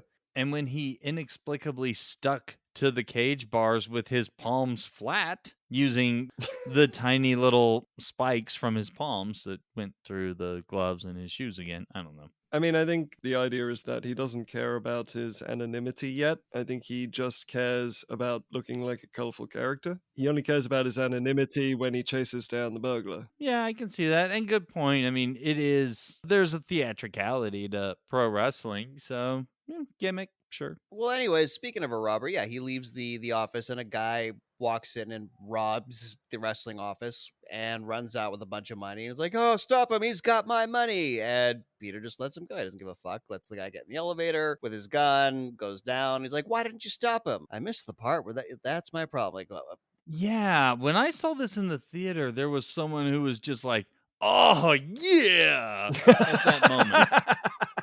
And I'm like, do you not realize what's just about to happen? Do you somehow not know this story? The only person who doesn't know the Spider-Man origin story was in your theater. Yeah, it's like, I hate to break it to you, but Bruce Wayne's parents get shot also. Just spoiler alert. Spoilers, John. Oh, God. Krypton explodes. Snape kills Dumbledore. Vader's Luke's father. The ship sinks. E.T. goes home. The ship sinks. E.T. goes home. What's in the box? He is Kaiser Soze. So later that night, Peter's walking back up to meet Uncle Ben, but there's some cop cars driving past and there's a crowd, and oh shit, Uncle Ben's been shot in a carjacking. Peter dies on the sidewalk. And this is where we get some weird crying happening. Oh, the first of many weird crying moments. Because at first it's almost like they're going for sexy single tear, but it's not quite. And then he goes almost into full-on sobbing, ugly crying, but again, not quite. And there's just a very awkward transition between the two at the same time. This is the only way you can depict Toby Maguire crying, because it's very quick. You have to get him out of that emotional state as fast as possible, otherwise it becomes hilarious. No, I think it was still hilarious. They didn't move quick enough then. Well, this continues to be hilarious because this is another highly memed moment in the movie. So he hears some cops talking about, the direction the suspect is heading. So he becomes angry at Peter very fast and he decides he's going to go hunt this guy down. And so now he decides that hiding his identity is important because he puts the balaclava back on and we get some more terrifying human modeling going up a fucking wall. To their credit, they covered his face and made the sequence happen in the dark. I will also say, though, that the web slinging, his first few swings look really good. Oh, yeah. When he first makes that leap, that felt so real, even now. Oh, yeah. No, it's just the climbing up the wall that's shit. Yeah, him swinging and like figuring it out like as he's going and then kind of getting the hang of it. It's yeah. Although I also do want to mention that this revenge chase is brought to you by Carlsberg, because rage is always so much better with alcohol. My tagline would have been Carlsberg, we're doing product placement in a movie aimed at teens. I fail to see any issue here. So yeah, in the middle of this chase, Spider Peter gets on top of the Uncle Ben's car that's been carjacked, that's being chased by cops, and punches right through the roof. Gets responded to with gunfire through the roof. Yeah, now you see, lockers, not a big thing. That's the test we need to do. Punching through the roof of a car. I nominate Jules's car. I'll bring the Carlsberg. And also there's a moment where we see Spider-Man leaping tall bridges in a single bound. And he gets back onto the car and he causes the carjacker to crash into a gate of an abandoned factory. We're going to see there's a lot of abandoned buildings in this New York City. The crook runs inside, and when did he have a chance to put on a beanie? When we first see this crook, he's got very peroxided spiky hair, and just somewhere in the middle of like running away from the cops is like, oh fuck, it's cold outside, I'm gonna put this on my head. Well, no, that totally can't be our guy because he doesn't have peroxide hair. He's wearing a beanie. He knew he was going to be in a misdirection. Cool. He sees Spider-Man's shadow. He starts shooting at it and he tries to flee, but Peter like comes down and starts like beating the fuck out of him. It's a nice, creepy little sequence though, because all the music and everything drops out and it's the dude just running around spooked, and you get the classic Spider-Man upside down pose as he like drops down from the ceiling and then goes back up before the guy can turn around. It's nice. He's like, give me a chance. Did you give my uncle a chance? And then he sees the guy's face and flashbacks, because in case you weren't watching the previous like 2 scenes ago. I had to rewind and look. It was literally 5.5 minutes prior in the movie. If you don't recognize that guy from 5.5 minutes ago in the origin story that has been well known for 35 goddamn years at this point. This movie did not have a lot of confidence in its target audience's attention span, let me tell you. So the guy, he's like super stunned by this revelation, and the guy like takes advantage of that to point a gun in his face, but gets his wrist broke. He stumbles back and falls out a window and dies. Yeah, tripping pipe helps resolve this very awkward situation. Yeah, you got to be really careful when you put your tripping pipes. We can't have Peter be an outright murderer yet, so. No, of course. Oh, no, and I just did the math in my head. It's a 40-year-old origin story at this point. That was 1960. Plus, the wall just gives way. It's just like, okay, you leaned on me a little. Well, derelict abandoned buildings, that's possible. Well, anyways, the cops have the place surrounded, but Spidey gets away regardless. Despite the fact that they shine a spotlight right on his face. I mean, they're far enough away where it's like, yeah, they could have followed him with the spotlight, but the spotlight was on a boat, and then he could have just gone into the city. Anyways. It's not that person with the shoddily spray-painted spider on his chest. He's wearing a balaclava. The guy in the factory wasn't. So Peter goes and has a rooftop sad before going home and breaking the news to Aunt May, who cries. This is the point where Toby Maguire's stupid face on Spider-Man was just kind of irritating. The movies, at a certain point, they just had the celebrities fighting each other with superhero powers instead of the superheroes. there are moments that get me with that, especially with many of the movies that come out now, is that people think we're there to see the celebrities, not the superheroes. We're there for the superheroes. Agreed. I don't follow. Well, they keep taking their masks off or their helmets off, and it's just like the celebrities there. Oh, okay. I see And the it's point. Yeah. it ruins the superhero element for me a little, at least Well, sometimes. it's also the actors want to act and have their face on screen. I think that's another part of it. It's less work for them. So now we're at the testing grounds for Oscorp's competitor, Quest Aerospace. They're going to test out that exoskeleton. Yeah, Uncle Ben does not get a funeral. We just skip over it. Yeah. Peter just comes home. Him and May have a sad hug, and off we go. Movie's got to happen. Peter Parker, inciting incident. Well, is this the inciting incident? I don't know. Peter Parker, tragic backstory complete. I mean, there's a tragic element that could be there. They might not have been able to afford it. They had money troubles. This movie cost $160 million. No, not the movie. The Parkers. Oh, true. Oh, okay. I see what you're saying. Because I was about to follow up with, there is a graveyard scene later. Yeah, no. He's talking about, I know. he's talking about in story, not. But yeah. That household itself. Yeah. They couldn't afford it. They just left him in the morgue. So I guess it's been 2 weeks already because they're doing the test. And I shouldn't have laughed at that. And what? I don't think Nick even heard it. I was so glad that you gave a reaction. It's cool. They No, just don't left tell him. in the morgue. God damn it, Julian. Oh, God. John is going to hell. So now we're at the testing ground at Oscorp's competitor, Quest Aerospace. They're going to be doing that exoskeleton test. And what the fuck is this exosuit? Yeah, I think by exoskeleton they meant weird hover pod thing. This is not an exoskeleton. Yeah, I mean, when I think exoskeleton, I think live, die, repeat. I think, Edge of Tomorrow. As the thing starts to fly, it gets blown up by Green Goblin, who also blows up the observation bunker with the general inside. With a great laugh. Yes, and I also believe that he hacked into their communications because the dude in the quote-unquote exosuit definitely hears this laugh. Yeah, despite the jet propulsion thing behind him, yeah. So Faye 2, high school graduation. Aunt May's very, very proud of him. And also Willem Dafoe is very proud of James Franco. He actually graduated from a place. But he's even more impressed with Peter, not his son. I'm actually very bitter about this because I never got to say chess when I graduated from my high school and I was in the chess club. Did y'all take a photo together? No.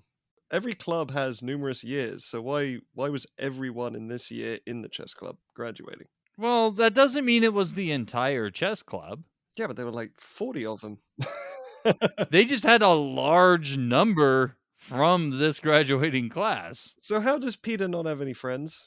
I'm sorry. Right, but as we established in the opening scene, even the nerds don't want to sit next to him. Like, he's in the chess club, but that doesn't mean anybody likes him in the chess club. Because not only is he smart, he apparently has amazing physical prowess where he can do standing back double somersaults and punch people down hallways. That would endear him to the nerds, I'd imagine. They go to him for protection. Clearly, he's just a selfish prick who flings food at people and beats the shit out of them. That happened once. That we saw. Peter's been And now Ben's not there to give him a barely stern talking to. He's going through grief. He got conned out of $2,900. He's got a lot to process. I think fists are flying at that school. So Willem Dafoe talks to Peter and tells him that since he's like a brother to James Franco, he can ask him for anything, call me anytime. We also see James Franco also sees MJ breaking up with Flash. So we're done with Flash. Also, we learned in this scene that James Franco and Peter are going to be moving in together in the city. Willem Dafoe got them a place, so that's all sorted. Back home, Peter's too sad to eat again because he goes upstairs and Aunt May's like, another meal. Does he seriously not eat for the rest of this movie? I don't think we ever see Peter Parker eat. Even at Thanksgiving. Oh, yeah, I was going there too. I'm not sure anyone eats in this movie because Willem Dafoe tries to and Aunt May stops him. No wonder he's so cranky. Yeah, God, it would just all these people just need like one good meal and the movie doesn't happen. You're not you and you're hungry. Snickers. This is the ultimate metaphor for hangry, you know? Right? Yeah, so he rejects Aunt May's offer to make him some food. He goes to his bed to have a cry about Uncle Ben not being at his graduation. Aunt May comes in to comfort him. By the way, I just need to point out, Aunt May is like the one major character I feel like I've ever seen in a movie who they like female character who they just let have her natural gray hair. Like usually like older women have to dye their hair in Hollywood shit. I feel like this is a rarity. So comes in to comfort him and he tells her, well, the last thing I said to Uncle Ben was really mean. And she's like, no, I still loved you and that, you were destined to do great things. You are the chosen one. Bum, bum, ba-dum, bum, bum, bum, bum. I'm your density. I mean, your destiny. So later that night, he looks at the costume design that he designed, and it is on, motherfucker. But yeah, this is where we needed a costume making montage. Yeah, we needed some, quick footage of Peter, like, in front of a sewing machine, like, getting his finger caught and being like, ow, just a little bit of that. Oh, come on. We already had the sketch montage. How many montages do you guys need? All of them. I am waiting for the day that a movie is just montage. I'm sure Pixar are working on A it. 90-minute montage. Like a minute of setup, a 90-minute montage, and then like a minute resolution. Exactly. There's a little bit of dialogue for what they need to train for or whatever the fuck. And then you got some kick-ass beats and just, cutting away to different things to let you know what's going on. So, yeah, so we get this montage of Peter, as Spider-Man thwarting criminals, newspaper headlines, and New Yorkers talking about who they think he is, and this ties into what An armed deli robber steals a muffin, which is a very fun sentence to say. Don't forget that there are gunmen found trapped in goo. That is a headline on one of the papers. Yeah, he strings up like two robbers, like two criminals in a big spider web, and one of them's some chick in a crop top. She's in a black outfit with a beanie, and her top is a crop top. Official crime uniform of every female burglar in the late 90s, early 2000s. Along with a bag with a dollar sign on it. It is that kind of No. That's when you have the white and black striped shirt. Little black mask optional. And this is where, like, the one New Yorker they cut to is like, yeah, my brother says he's got a nest on the Brooklyn Bridge. And the other one's like, oh. No, it's the fountain. Yeah, so they're all kind of speculating who he is, what it is. And one of the people they cut to is comedian Jim Norton. Yes. Jim Norton thinks he stinks and he don't like him. My note about that is somehow the stuff I say about Nick behind his back ended up in the cut of this movie. Trixie told me all about it. Now you know where that voice in your head's coming from. But we also get casual Lucy Lawless as casual, right? Very casual. She's the punk rock girl. Yeah, who says a guy with 8 hands? Sounds hot. Yeah. So her husband, who created Xena Warrior Princess, is longtime collaborator with Sam Raimi and has been producer on almost all of his movies. Like, not just Evil Dead, even at least 1 or 2 short films he made before that. They go way the fuck back. Wow. And Sam even worked as, I think, executive producer on like over 100 episodes of Xena and like the TV movies they made. These guys are fucking tight. I'd also like to mention that terrible subway busking is terrible. But it does tie in the old theme song. Oh, really? Kind of, yeah. A little bit, yeah. There's the little bit of line at the end. Yeah, here comes the Spider-Man. Cut to J.K. motherfucking Simmons. Oh my god. That is the only way you can react to this scene. It's just, So good. I abandoned children.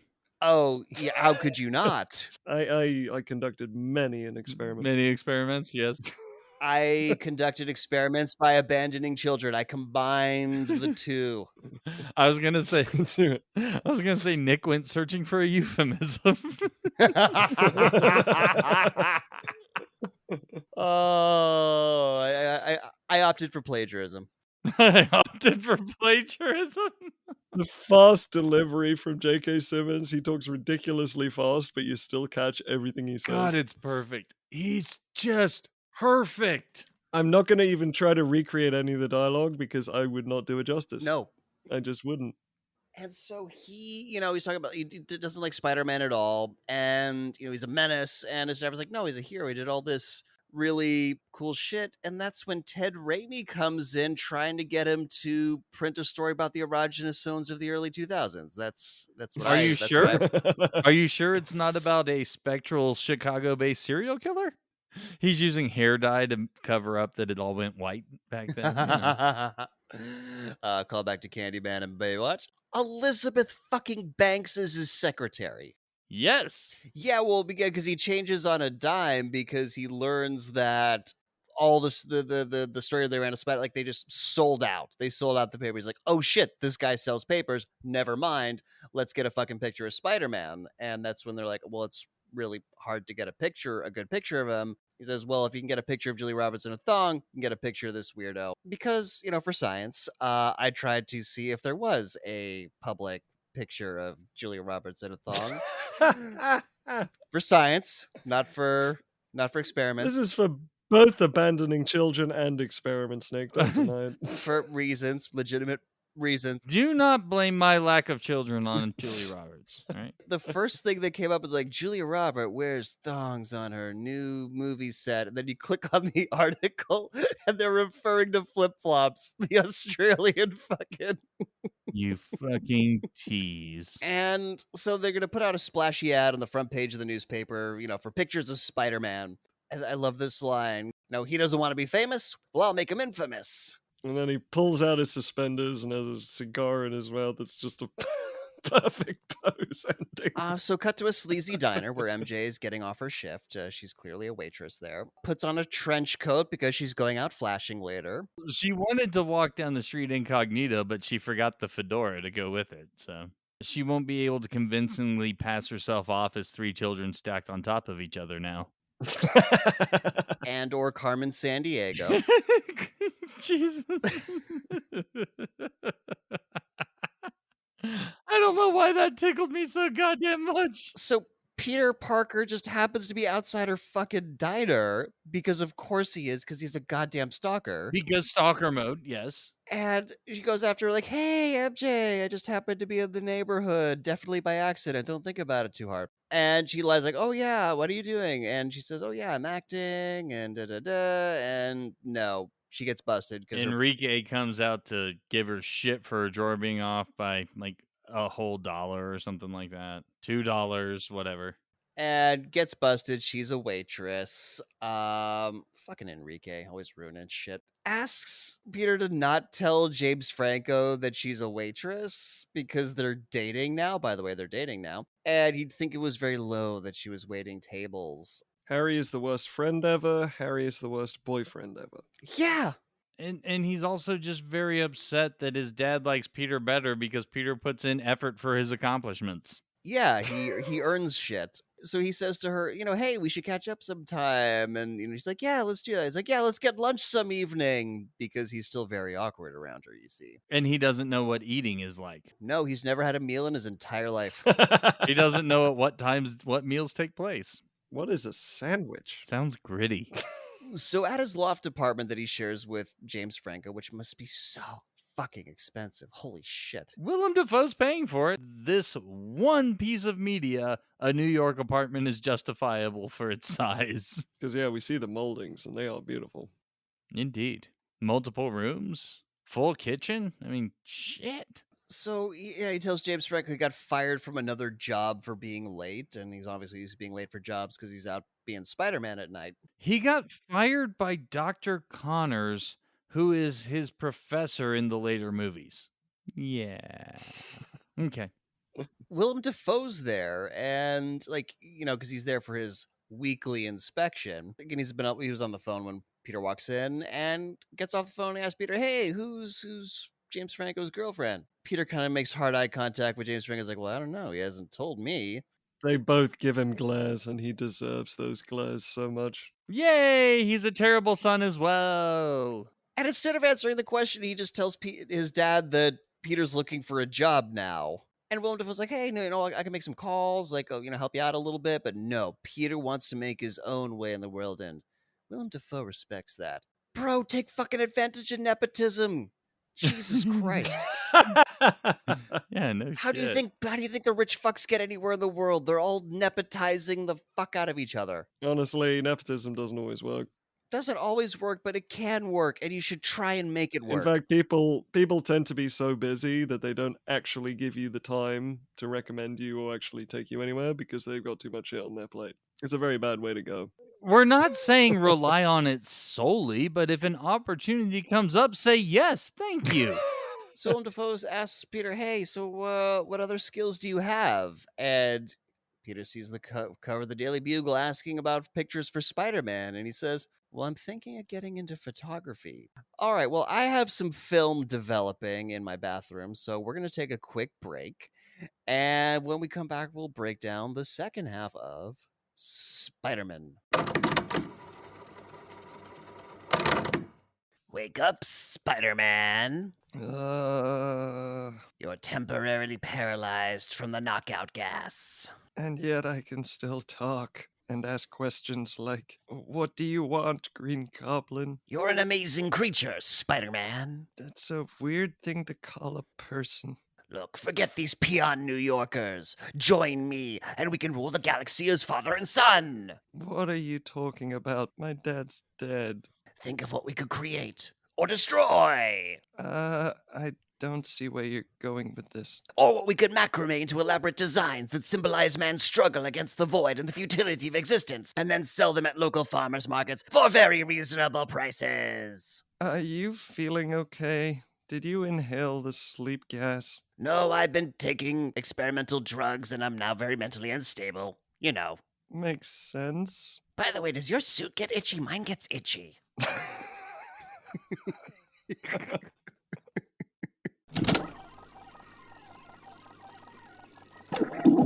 And we're back, and we're gonna have a quick scene of Spider-Man beating up some crooks robbing an armored car on the Warner backlot. That's right. This is not in New York City. This is on Hennessy Street. And he gets a picture of himself with a camera that he's stuck on a web. He keeps turning to the camera. Yeah, this is pre-selfie stick era. They're so no, my point is that it's supposed to be Peter Parker catching Spider-Man in action, and Spider-Man is basically posing. Yeah, I was about to say, and then the photos that Jameson's looking at, I totally understand his expression. Yeah, he's like, yeah, because we're now in the office. He's going through the photos. Then Peter Parker's there. And he's like, these are crap. And half of them are like, there's one looking down a building. And it's like, how the fuck did Parker get those pictures? He tipped the window washer considerably. You can't walk down a street in New York City without seeing photographers hanging from buildings. They lampshaded this in the third movie when Eddie Brock is trying to say like why he's a great photographer and should get the staff job. Because Parker's like, oh yeah, I climbed up a flagpole. And he's like, yeah, see, I use equipment and lenses and not, flagpoles to get my to accomplish my professionalism. So according to J.K. Simmons, the pictures are crap, mega crap. So he was only going to give Peter $200 for the lot of them. And Peter Parker rightfully calls it out for being a lowball. He's about to walk in. J.K. Simmons like, okay, look, $300, standard freelance rate. I'm not giving you a job though. Jameson is as tight-fisted as every boss ever. Best thing for you, because, I don't have to give you health insurance or benefits. Right, but I have never had any job provide me with a box of Christmas meat. Okay, what the fuck is Christmas meat? That is a benefit. Yeah, he says he'll send him a box of Christmas meat, like ostensibly at Christmas. What the fuck is Christmas meat? Christmas meat for a Christmas experiment. Wow.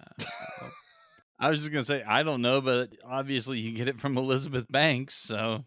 Elizabeth Banks will beat your Christmas meat. Yeah, she's not going to work in the kitchen and tenderize it for you. You got to break out the mallet yourself. Guys, I think I found my saying, eating my Christmas meat. Oh, no, that's too on the nose? Yeah. Too close, fair enough. I mean, literally, you just inserted the word Christmas. If you know what I mean.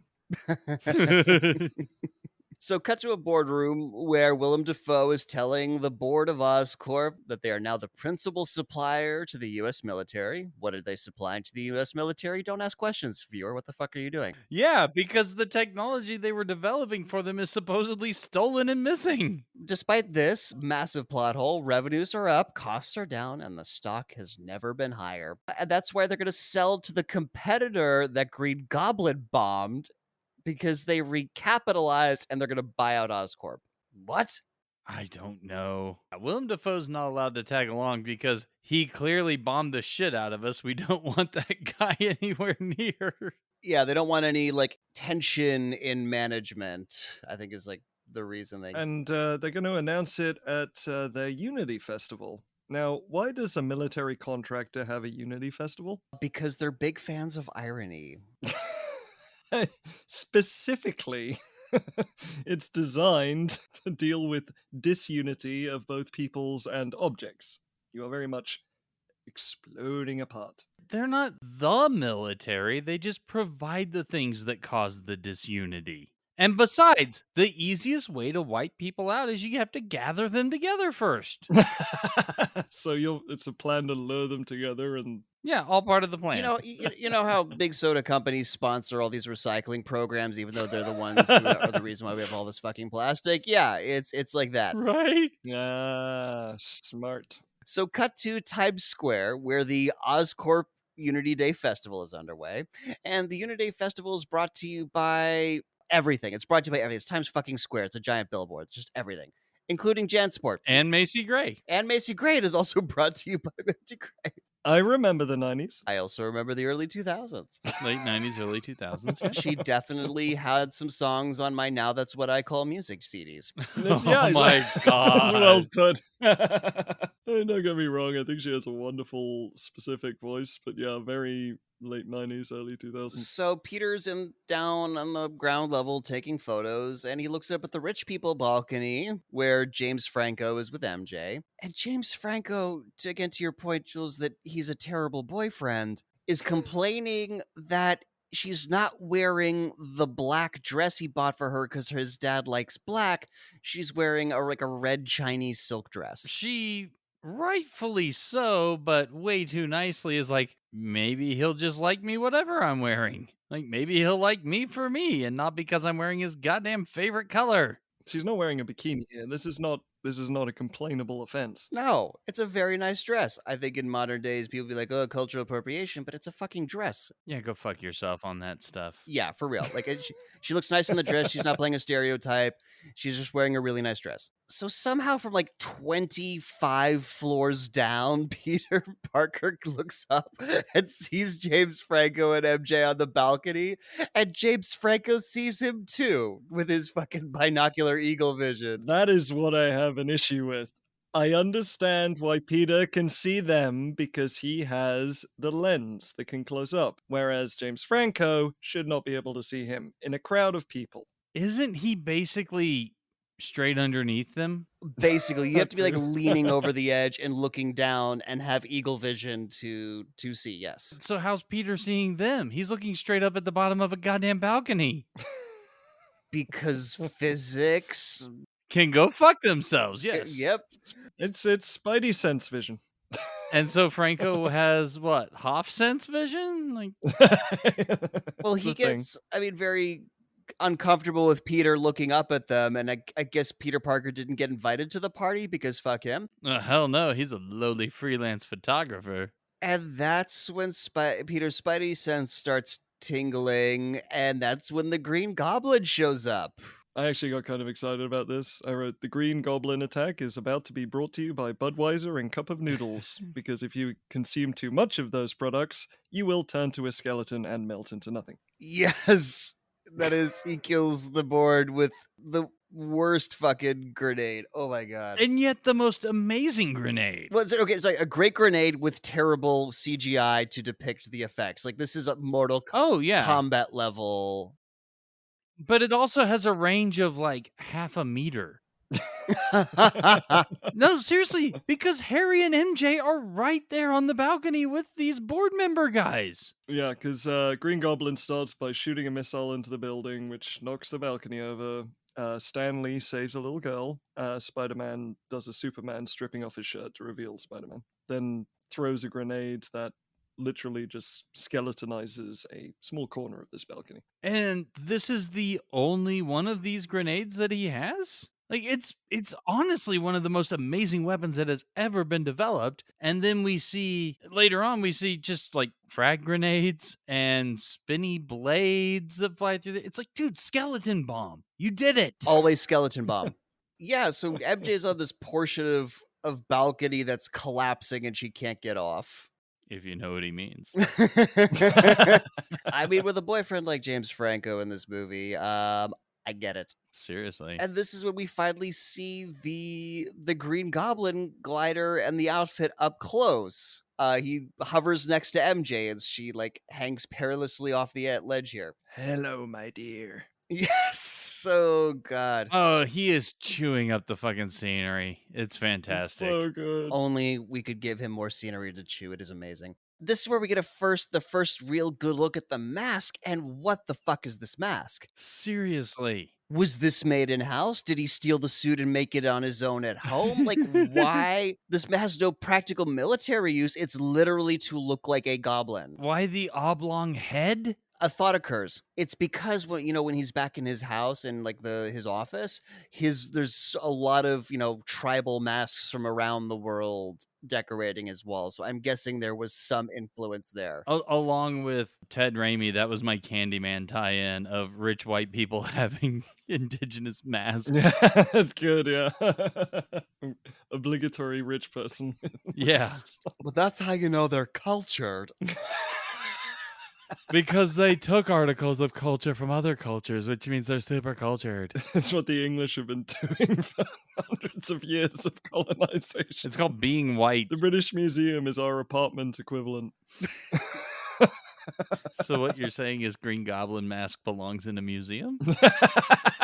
Yeah, so he kicks him off, and then the glider goes through an inflated globe and starts going down, and the kid that's gonna crash on, his name is literally Billy. Billy, no! And he just stands there. He does the ultimate Ron Weasley. He just stands there. He does a wonderful Ron Weasley, yes. And just stares at it. He opens his arm a little right before Spider-Man is about to catch him, but it looks like he's trying to catch the giant inflatable ball. Kids are fucking stupid. And Spider-Man is, kind of splayed against some painted train tracks that have been turned to have you make believe that they're a wall for some reason. And he's talking to himself to tell the kid to move out of the way. He's just up there. He's watching this thing unfold. He's just like, come on, kid, move. He's just like, all right, fuck, the kid's an idiot. I gotta go save him. Yeah, and he goes and saves the idiot kid. And I mean, Green Goblin fell to the ground, and he gets, at some point during all this scuffle, and he gets up, and some cops have some guns on him. He's like, I surrender. And then just starts punching the shit out of him. It's so good. He starts treating him like Flash Thompson. It's beautiful. It's so good. How is it that he didn't say not at the end of that? That's my question. It's true. I liked it as it was. Oh yeah, I know. It definitely would have made it worse. I'm just happy that, some producer showed the restraint of not demanding that it happens. It's true. Okay, so there's a whole parade, there's a floats, this is a whole street festival. Why at this street festival, at ground level, out in the open, is there this table of fancy hors d'oeuvres and a giant tower of champagne glasses? So that Spider-Man can fall through it. Yeah, just so we can get fucking punched through that. Jesus. Because it's a festival and not everyday life, so we couldn't have a fruit cart. I sometimes think movie directors and TV showrunners, I sometimes think they put it in just because they want to see it. They just Sure. want to get someone to arrange it. It's one of those things that has been in movies and TV so long, it would feel weird if it wasn't there. Right. Or they've been at this job for so long, anytime there's a gathering of 12 people or more, craft services must be present. So at some point, I forget the mechanics of this, but now Green Goblin is back on his glider and he's chasing Spider-Man, shooting bullets and missiles at him. Spider-Man swings up onto a Rasta dude float. Like, what the fuck is this float? He goes balloon bouncing. Yeah, this is the weird gravity physics of balloon trampoline. And MJ's still on the balcony. She's actually about to fall now, so he goes over and try and save her, but Green Goblin flies him into a wall, just like smacks into him, pushes him against a wall in the building. So this side of his personality just legitimately hates Harry, I guess? Doesn't give a fuck about him because he's concerned about himself. Doesn't care, I think.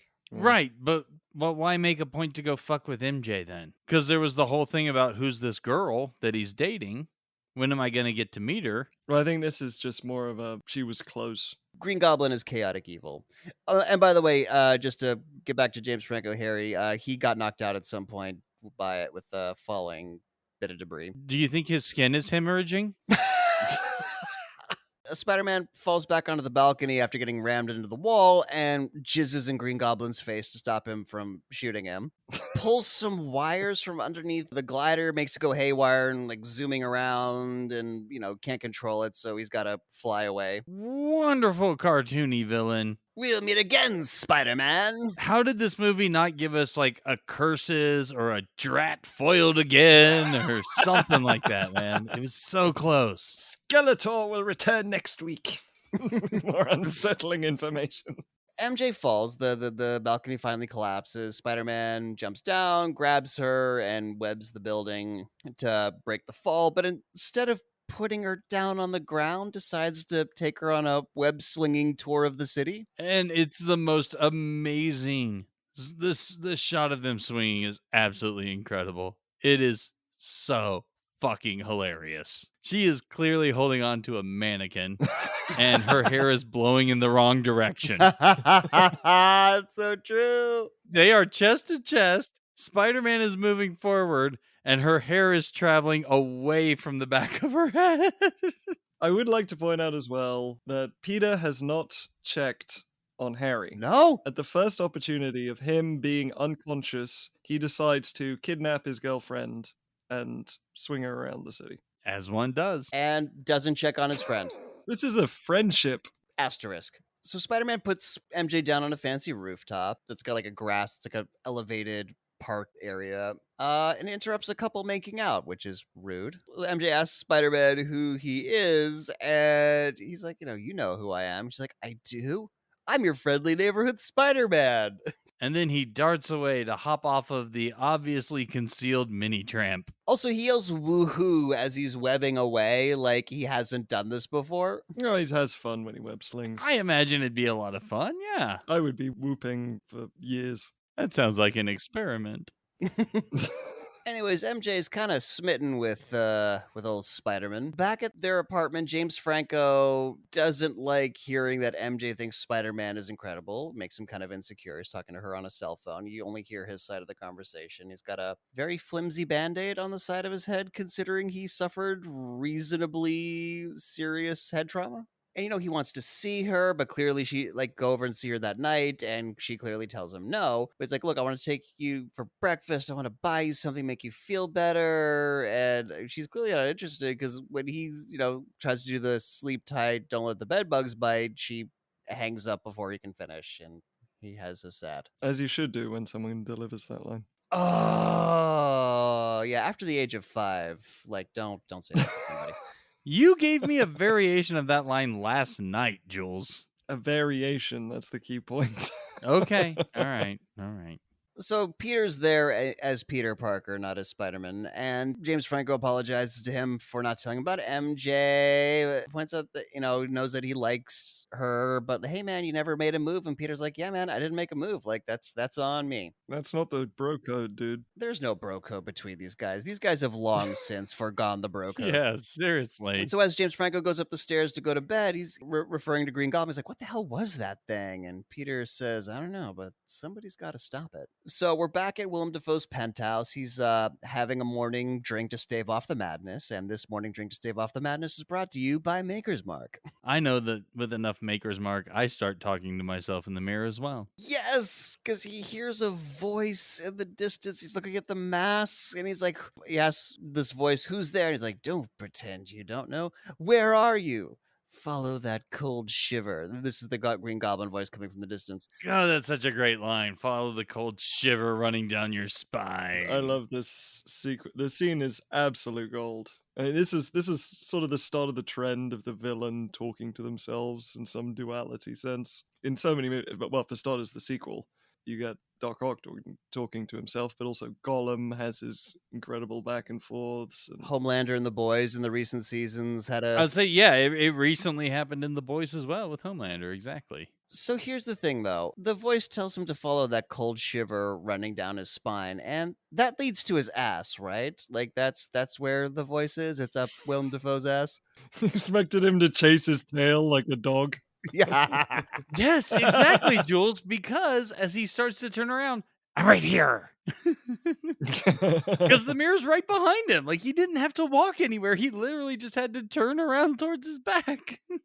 And this thing about like as he's talking to himself and he's switching between the Green Goblin and the regular Norman voice, there's no cutaway. He's just talking to himself in the mirror and changing personas in real time. Because normally when you have these scenes, you cut away at a different angle to go back and forth, and they do that eventually. But it's originally just him talking into a mirror, one angle, both sides. It's kind of more unnerving that way. Yeah, I really like the way they at least start it because it's you see the back of Willem Dafoe walking towards the mirror, and and it's goblin expression that you see, and it's like, oh yeah, and somehow directs him to the newspaper, and as he turns to read it, that's when he turns around and he's instantly back to Norman, who's shocked and appalled by the events that just happened. Ah, so good. Green Goblin smashes another glass after he finishes his Yes, he drink. does. Oh yes, yes, another. Another. Tells Norman, Willem Dafoe, that, I'm doing the things that you can't do. And when he looks at the newspaper, sees that the board's dead. So got rid of that for him. But there's only one person who can stop them, and that's Spider-Man. So they either got to kill him or they got to have him join him. Cut to the exterior of the Daily Bugle, which is the Flatiron building. That's where the Daily Bugle resides. And in this exterior shot, I don't know if you guys caught this, but there's a newsstand and there's a stack of Daily Bugles. And the headline on the Daily Bugle reads, "Statue of Liberty harbors drugs." I did not see that. It's there for like a hot second. They knew that like somebody on the DVD was going to pause and see it someday. So inside we learn that J.K. Simmons has named the Green Goblin the Green Goblin. He's like, "Hey kid," talking to Peter Parker, "Look, how do you like the name? Came up with it myself." And then he calls in Ted Raimi to call the patent office to copyright the name Green Goblin. That is not how intellectual property works at all. To which Ted Raimi suggests, how about Green Meanie? The J.K. Simmons expression. Yeah. Without words, like, "Get the fuck out," and points to the door. It's simultaneously get the fuck out and a face palm. Exactly. In just an expression. And it's just in an expression. Beautiful. Oh man, I think we've reached an existential Busey Leary factor almost when it comes to J.K. Simmons doing James Jonah Jameson. It's like Almost. a super identity. I'm not sure. Maybe now. He's had enough of the character, yeah, but I mean Raimi was way too much of a Spider-Man fan. This was calculated. This was not a J.K. Simmons was not given, No, not given script no, that's or true. anything. No. So J.K. Simmons has been kind of implying that Spider-Man attacked the city along with the Green Goblin, and Peter says, well, no, he wasn't attacking the city. That's slander. This line is so fucking good. I have loved this goddamn line for 20 fucking years at this point. It's beautiful. He's like, I resent that. Slander is spoken. In print, it's libel. You are technically correct, JJ. The best kind of correct. And there's a line after this. Peter says, your problem is you don't trust anyone. And J.K. Simmons says, I trust my barber. But then he starts like dismissing him. He's like, get out of here, get rich like a normal person. Yeah, he tell me you can sue me and get rich like a normal person, referring to Spider-Man. I mean, it was just like how my parental advice ended up in the script of this movie, I'll never know, but it was, I don't know, it really made me Peter leaves, and J.K. Simmons had thrown his cigar stub back out the window, but it lands back on his desk again, and Boom! Green Goblin flies in, chokes out J.K. Simmons, demanding to know who took the Spider-Man pictures, so he can find Spider-Man. And J.K. Simmons, J. Jonah Jameson, does not give Peter up. He has a dimension. You give the character a dimension. This is how the secondary characters are so beautiful next to some of the more main So characters. Spider-Man pops down from the window, and as J.K. Simmons is yelling at him that he's a monster, comes on his mouth to shut him up. Yeah, but that line, "Hey kid, let mom and dad talk for a little bit." It's great. That's fantastic. And that's when Green Goblin uses wrist gas roofies to knock out Spider-Man. Sleep. It's so campy. Sleep. How is there enough of this gas to knock him out? That shit has got to be so potent because they're outside in the open air. Like, it's getting blown away. It barely wafts over his face. This is some good shit. What the fuck? So on a rooftop, Spider-Man wakes up, and Green Goblin's like, "Oh, wake up, Spider-Man. By the way, you're temporarily paralyzed." Tells him that, you're an amazing creature, Spider-Man. Everyone keeps calling him amazing. And that they're not so different. And Spider-Man's like, "No, man, you're a murderer. We're pretty fucking different." Yeah, this is not a very good villain speech. And it's a shame because I love Willem Dafoe because he delivers the lines very well, but it's the "we're not so different" villain speech cliche, the "join me" villain speech cliche, and his argument is, isn't it fun to kill innocent people? That's his only argument. Or that we're better than other people. Yes, Yeah, that. it's we're better than them and we can do whatever we want. But if you're not with me, then think of all the property that's going to get damaged and all the people that'll die just because we're at each other's throats all the time. Is that really what you want to do? And I do like that angle on it, though. The rest of it is, very tired and cliche, but I do like that angle on it. Think about it, Spider-Man, and he flies off, and the ADR is so bad in this scene. And this is where the costumes just don't work. Because they're great when they're in the poses and doing action. But you have Spider-Man slumped against like an AC unit or something. And Willem Dafoe is just like casually leaning on the wall. It's such a goofy looking scene.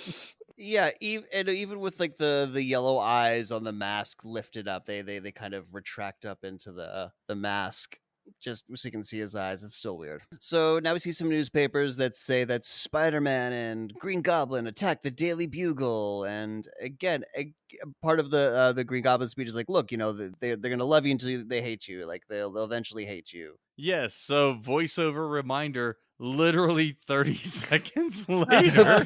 Previous scene. Jesus. Oh my god. Oh. Even Shyamalan's The Last Airbender gave you more time between the obvious flashback reminders. This movie really assumes you're going to take bathroom breaks at specific moments. I guess for During this kids, movie. maybe little kids are going to watch this. Got to make sure they're following along. I mean, after you suck down so many juice boxes, you do got to go get up. Okay, not what I meant, but sure. So now we're back on the same street that the armed car was robbed. So we're back on the Warner back lot. Dude, don't you know that New York City only has like 3 streets and 2 alleys? It's true. It's very true. It's not as big as people say. They just move the trash around to freshen it up every once in a while. Oh, in the Flatiron Building. That's where they all intersect. So Peter is waiting for MJ to leave an audition. His stalkerness comes out because she's like, holy shit, what are you doing here? I was around. It took me all fucking day to get here, and I knew this is where you were going to be, but I just so happened to be here. Yeah, I took the 2 buses and a train, and I heard from Aunt May, who heard from your gran, and that's why I'm here. Doesn't question this. Not weirded out by this at all. She's just like, cool, stalking, normal part of my life. Tells Peter she didn't get the role, and in fact, the soap opera people told her that she needed acting lessons, and this is Busey Leary factor, because Kirsten Dunst was not in character for this line. Oh. I'm an asshole. That's a burn. They play it off as a joke. MJ and Peter are laughing at that, and it's like, oh my god, soap operas think that? That really makes me want to see this audition, though. Like, just how bad did it have to be? So Peter offers to buy her a cheeseburger, but she's got dinner with Harry. Offers, says, "Hey, do you want to join us?" She's like, "Nah, I don't want to be a third wheel." And then he asks her how the relationship is going, and then very quickly he's like, "Nope, nope, nope, none of my business. Sorry." Yeah, my note here is, I'm sorry, this isn't your business, as opposed to where her auditions are. Where she works. This is something that would be your business because Harry's your friend. Ish, yeah. Ish. The location of where she's doing auditions and spending her day is not your business. Right, but lifelong habits are hard to break. Yeah, he's been stalking her since fourth grade. So I mean, like, God, that's pretty entrenched. Yeah, he's accustomed to stalking her. He's not accustomed to actually, interacting with her and finding out about her social life. So she's curious as to why he's so curious about, their relationship. And the subtext, I feel like the subtext in the scene seems to be like she kind of knows he's got a crush on her, but the later bits in the movie will absolutely negate that. Anyway, she leaves around a corner, says goodbye. And then Peter sees two sketchy dudes noticing MJ and following her, so he gets into spider mode. Seriously, she needs to invest in a fedora, I'm telling you. Right before she's brutally attacked by four dudes, Spider-Man just webs them all in one go. Just yoink, four dudes at once. Kind of awesome. Beats the shit out of them. But he didn't have time to put his mask on, and it's really dark. So he's got to like run away before she sees him. And it's raining, by the way. It's an important note at this point. It's raining pretty hard. So we can see Dunst's nipples. So he comes down and does the upside down web thing again, but he's got his mask on. And they really do got to stop meeting like this. She's like, "How could I ever thank you?" And she goes to pull his. You omitted the moment where she says, "I think I have my own stalker," and I'm like, duh! Peter's been stalking you since like 5th grade. Well, a superhero stalker. Yeah, she has a superhero. So this is a new thing. This is a new variation. Yeah, got to collect all the kinds of stalkers. Well, she'll get super villain stalkers because she gets kidnapped every goddamn movie. So she's like, "How could I ever thank you?" And she goes to pull down his mask, and he's like, "No, don't." And she violates his boundaries by kissing him anyway.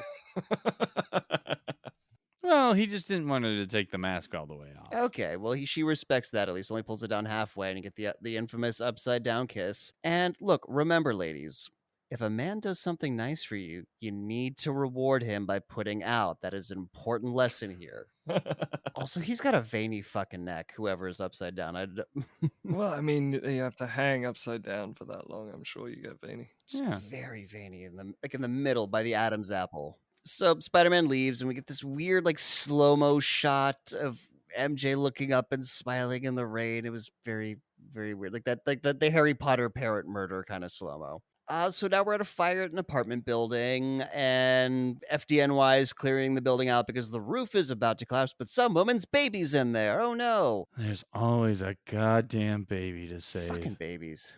So Spider-Man shows up and he webs into the building. There's a moment of tension because the window that he crashes into, like, flames start coming out, and there's an explosion, and the mother, like, freaks out. Spider-Man comes out just in the nick of time with the baby, gives it to the mother, and says, "Your baby's fine." And I don't know, man, you might want to check for smoke inhalation. Just throwing that out there. Maybe get a paramedic to look at it. There's no soot on the baby's face, so clearly it's fine. That is true. It's a very clean baby, despite being in a burning building. Very clean. So a cop comes up to arrest him, but they hear more screaming inside, and Spider-Man's like, "I'm going." And the cop, realizing he's kind of got to let him go save the lady. "Well, I'll be here when you get back." And Spider-Man's like, "No, idiot, I'm not coming back to get arrested. Fuck you." Goes inside. So he gets in the burning building. Apparently his outfit has smoke filtration and heat protection and doesn't immediately melt to his skin because it's Lycra. Dude, I think you are seriously underestimating homemade costumery. I apparently am. Nothing but the best for poor, struggling orphans. By the way, we're looking at this, like, burnt out apartment building, and, like, all the walls have, like, basically been burnt down to the skeletal underwood. No pipes, no wiring. There will be wiring when it's time for the flying blades to cut through some shit. So he hears a lady's voice. He sees someone covered in a blanket. He goes over, and it's actually the Green Goblin. I did have to bring up, because we are in a Willem Dafoe movie, there needs to be a moment where Willem Dafoe shows up and goes, "And there was a firefight!"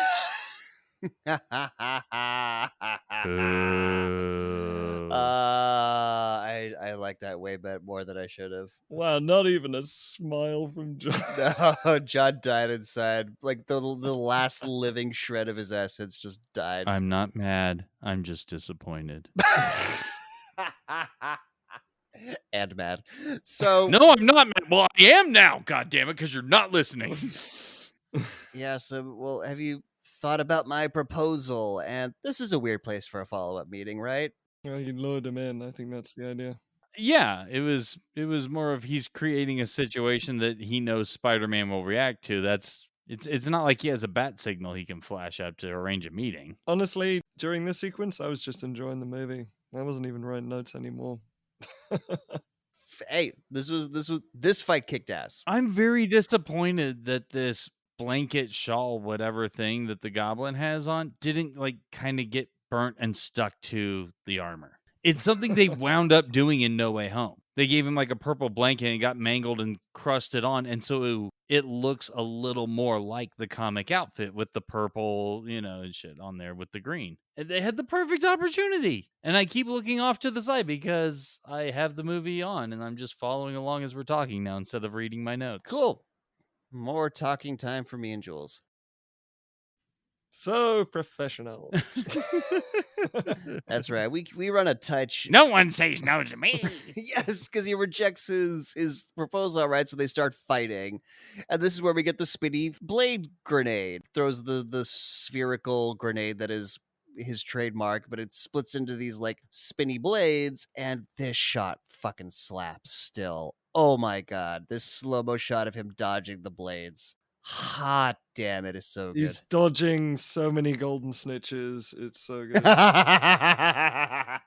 Yes. Oh, John didn't like that one either. It's fine, Jules. I'm liking you. John, I got an eyebrow motion. I remain disappointed. That's all I'm saying. John's very hard to impress. Yeah, he's like, I need to read that headline. Oh, no, I did. It's actually exceptionally blurry on the DVD because you mentioned DVD pausing, so I did that. Very hard to make out. So yeah, so he dodges most of them, but he has to block one with his forearm, and what do you know? He gets a big gash on his forearm. Skin hemorrhage. Yep. Yes, his skin definitely hemorrhages. And it becomes very important. Immediately, if only he had some oil to rub over it. And then Willem Dafoe wouldn't be able to track him. Just like put a fire extinguisher out, start discharging it, and distracts Willem Dafoe. Smash a wine bottle. Deep Blue Sea, folks. Go listen to our Deep Blue Sea episode. That will all make way more sense. Spider-Man leaves before the building collapses, and no one rejects me or turns me down or whatever the fuck he says. No one says no to me. So cut to Willem Dafoe. He's like now in the elevator to Peter and James Franco's apartment, and he's in the Matrix and he's getting helicopter pilot lessons downloaded. That is a very apt description of his facial expression. Yeah, he's coming to. James Franco in the apartment is really worried about making a gorgeous coming. Oh. We can't see below his chest. It is New York City. Every elevator there's someone jacking off. Yeah, I'm going to New York in like a week and a half. Conducting experiments. And I am definitely wearing a raincoat no matter what the weather is. I'm just not taking any chance. So many masturbation jokes. How many can we cram into an episode? Yeah, so James Franco inside, Aunt May is helping cook and they're getting their place ready for a Thanksgiving meal. And James Franco's really worried about making a good impression on Willem Dafoe. I mean, I would too. It's Willem Dafoe. Jesus. It doesn't matter that he's been there like every single week since you moved in. Yeah, but he's never cooked for him, it seems like. Well, he's not cooking for him now. Aunt May is. So tough shit, James Franco. She's buttering the turkey, if you know what I mean. Yes, the turkey is having butter put on it. That is exactly what you mean. And Kirsten Dunst is setting the table because woman. Hey, I didn't make the movie. I didn't make the no. It's just like, yeah, it's got to reinforce those gender norms. MJ's entire character in this movie is because woman. I mean, oh god, her entire purpose is to be a damsel in distress and be the object of affection for a bunch of dudes. That is it. Mm-hmm. For the series. Yeah, for the series. Not Like, just that's- this movie. Yeah, she's got 2 more.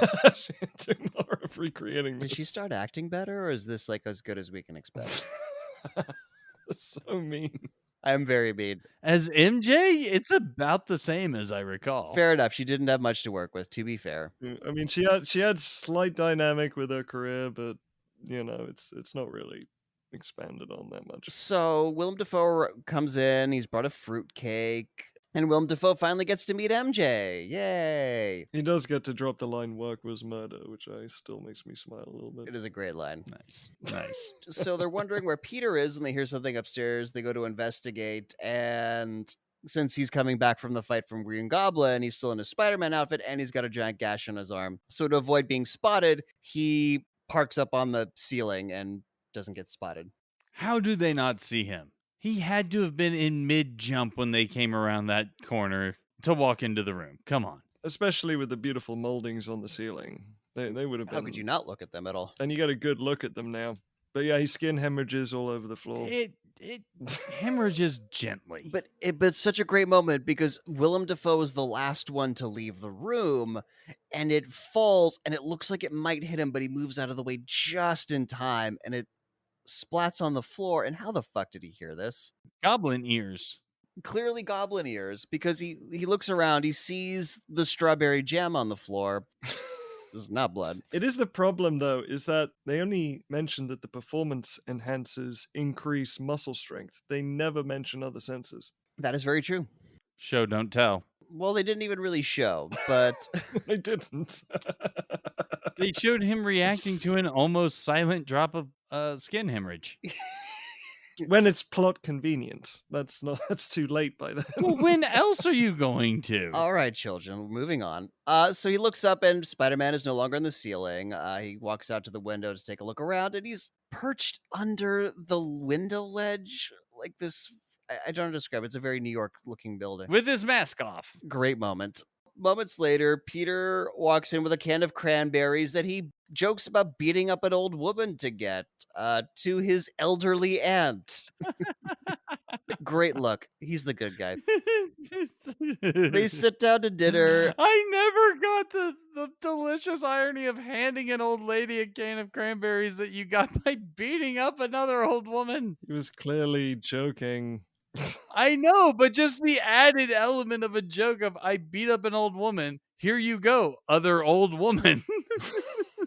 So they sit down to dinner at the table, all the gang, and there's a very tense moment when Aunt May slaps Willem Dafoe's hand because he's putting his fucking fingers in the sweet potato pie. He's the only person who tries to eat and he gets punished for it. Yep. But he gets a taste. He licks his fingers. Yeah, that's his act of defiance. Yeah, he makes hard eye contact with Aunt May while he licks his fingers. You're not my real mom.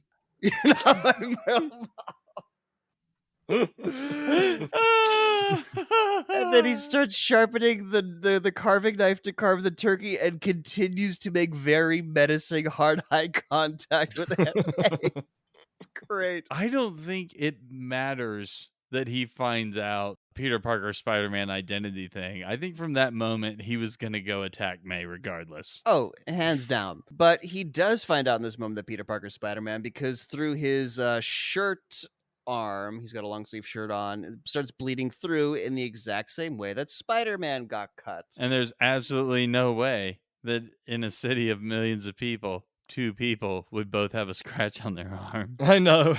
It's ludicrous. It's a very distinct scratch. He tries to pass it off like, oh yeah, I got clipped by a bike messenger, but Yeah, the obvious lie about getting knocked over by a bike messenger totally is a red flag because this is very obviously a cut. This is not a scrape. This isn't a bit of road, or whatever. There's no bruising, no other redness. so realizing in this moment that Peter Parker is Spider-Man, Willem Dafoe gets up to leave because something's come to his attention.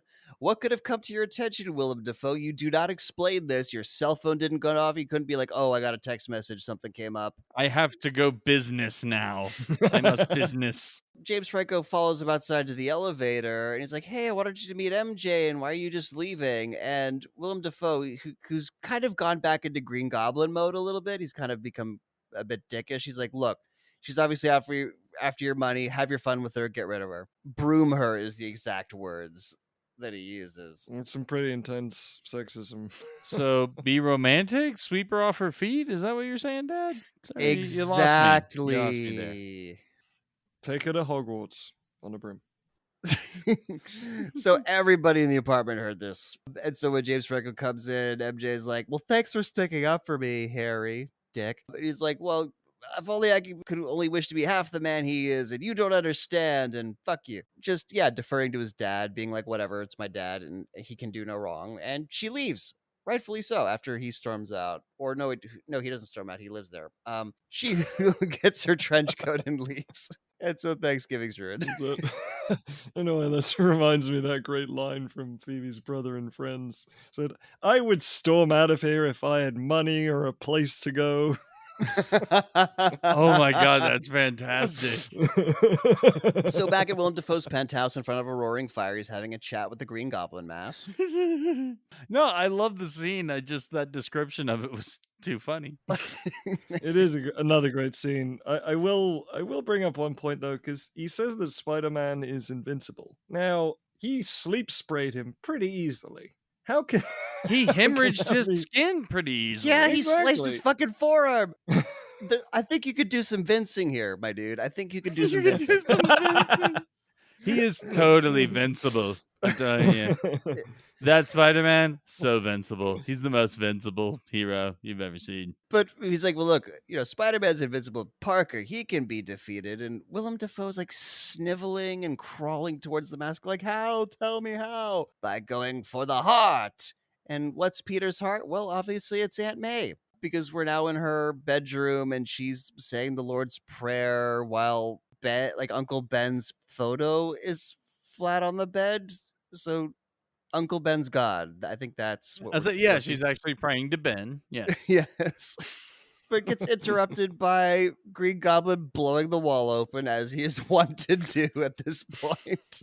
And she's in the middle of and deliver us, boom. And he's like, this weird, S&M thing. He's like, finish it. Yeah, just finish that prayer. And she finishes it. Such a weird moment. Very weird. Again, goblin ears. Because how the fuck did he know where she was in the middle of her prayer, zipping around on a jet-powered glider with a helmet on? Goblin ears. She's in the hospital now, just having a fucking freak out because, Green Goblin's yellow eyes were pretty spooky.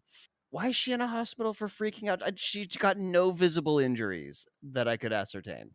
She had a little scrape on her.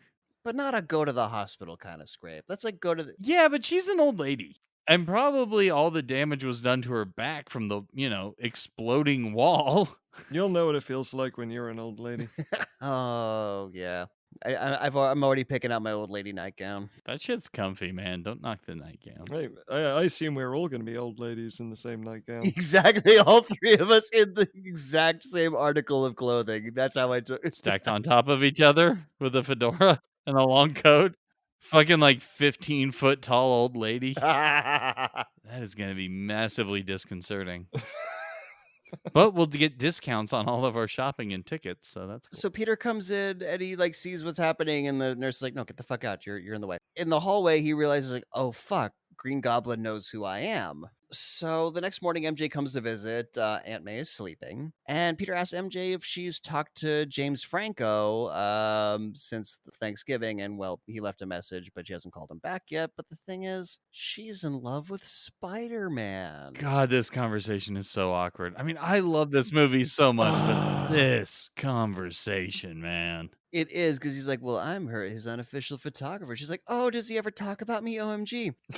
And this is a friend totally told me about this dream he had. It's that kind of... Which happens in the sequel. Oh, yeah. Well, that's I had a dream I was Spider-Man, but yeah, close enough. His very awkward lying of trying to cover his ass that he's not Spider-Man. Yeah, he says oh, I talked to him about you, and I said all these wonderful things. And so, the level of cringe, my brain rejected what he exactly said, but talking about how wonderful he thinks he is, she is. Yeah, Spider-Man's kind of into you. So I told him how into you I am. Yeah, don't think about it. Just grab my hand, which he does. He doesn't say that, but that's what happens. I think it would have made it less awkward if he did say that.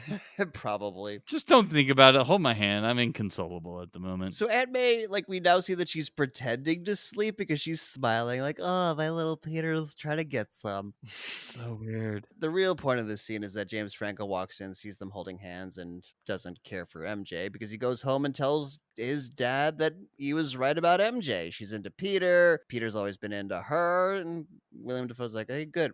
My note here is you are fully aware that Peter's been in love with her since the whatever grade, and you decided to date her. Yeah, being the good pal you are. And so Willem Dafoe's like, okay, Peter Parker into MJ, noted. Not going to use that for evil purposes later, don't worry. And then he also apologizes for not being there for his son. And what seems like a very genuine, heartfelt moment. They like embrace over it. I love the way he delivers the line, I'm going to rectify certain inequities. Ooh, that should be your masturbation metaphor, Nick. I'm going to rectify certain inequities. Don't say funny things when I have water in my mouth. Goddamn. I like that suggestion. I will take it under strong advisement. Dream Green Goblin jump scare? Right? Green Goblin's like, "Bah!" at the screen, and then Spider-Man wakes up. But yeah, Peter Parker wakes up. He's next to Aunt May. Aunt May's woken him up. Peter Parker's been clearly studying because we don't ever see him go to college, but like in the scene, we learn that he's been going to college and he's been holding a job and taking care of Aunt May. And going back to DC existing in Spider-Man world, she's like, you're not Superman, you know. Then she tells him she overheard his conversation with MJ, and he should just tell her how he feels about her because everybody fucking knows, dude, except her. I do want to bring up a small point that apparently the first thing Peter said when he saw MJ was, is that an angel? So is Peter channeling Anakin Skywalker when he first sees Oh, Yeah. I guess so. And it's no wonder why she's so put off by him, because he's like, hey, let's try spinning. That's fun. That's a good trick. Good trick, yeah. And then he realizes, oh shit, if everybody knows that I'm into MJ, well then obviously the Green Goblin knows, so I'm gotta give her a call, and tries to leave a message on her phone, but Green Goblin picks up and says, can Spider-Man come out to play? Where is she? She's on a bridge next to a cable car full of kids. That's where she is. Almost walks backwards off the bridge. And by the way, on a bridge, we mean like on top of one of the pillars of the center where the cable's attached on the upward. Yeah, I kind of hate this because it's so obviously the Gwen Stacy thing. Gwen Stacy, who was famous for dying. Gwen Stacy and Uncle Ben are the only two characters in superhero comics that are allowed to stay dead, basically.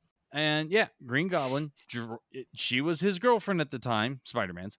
Green Goblin dropped her off the top of the bridge. He shot a web to catch her, and it caught her foot, but that wound up snapping her neck. Oh, damn. It's like one of the most iconic moments of Spider-Man history, and they're obviously referencing it here, but they don't give you the follow-through. So you wanted MJ to die? Hell yeah. I mean, that would make this story about a girl. Much more about a girl than it ends up being, yes. They got to have their oh shit drop off the bridge moment, but everyone's okay. No, thank you.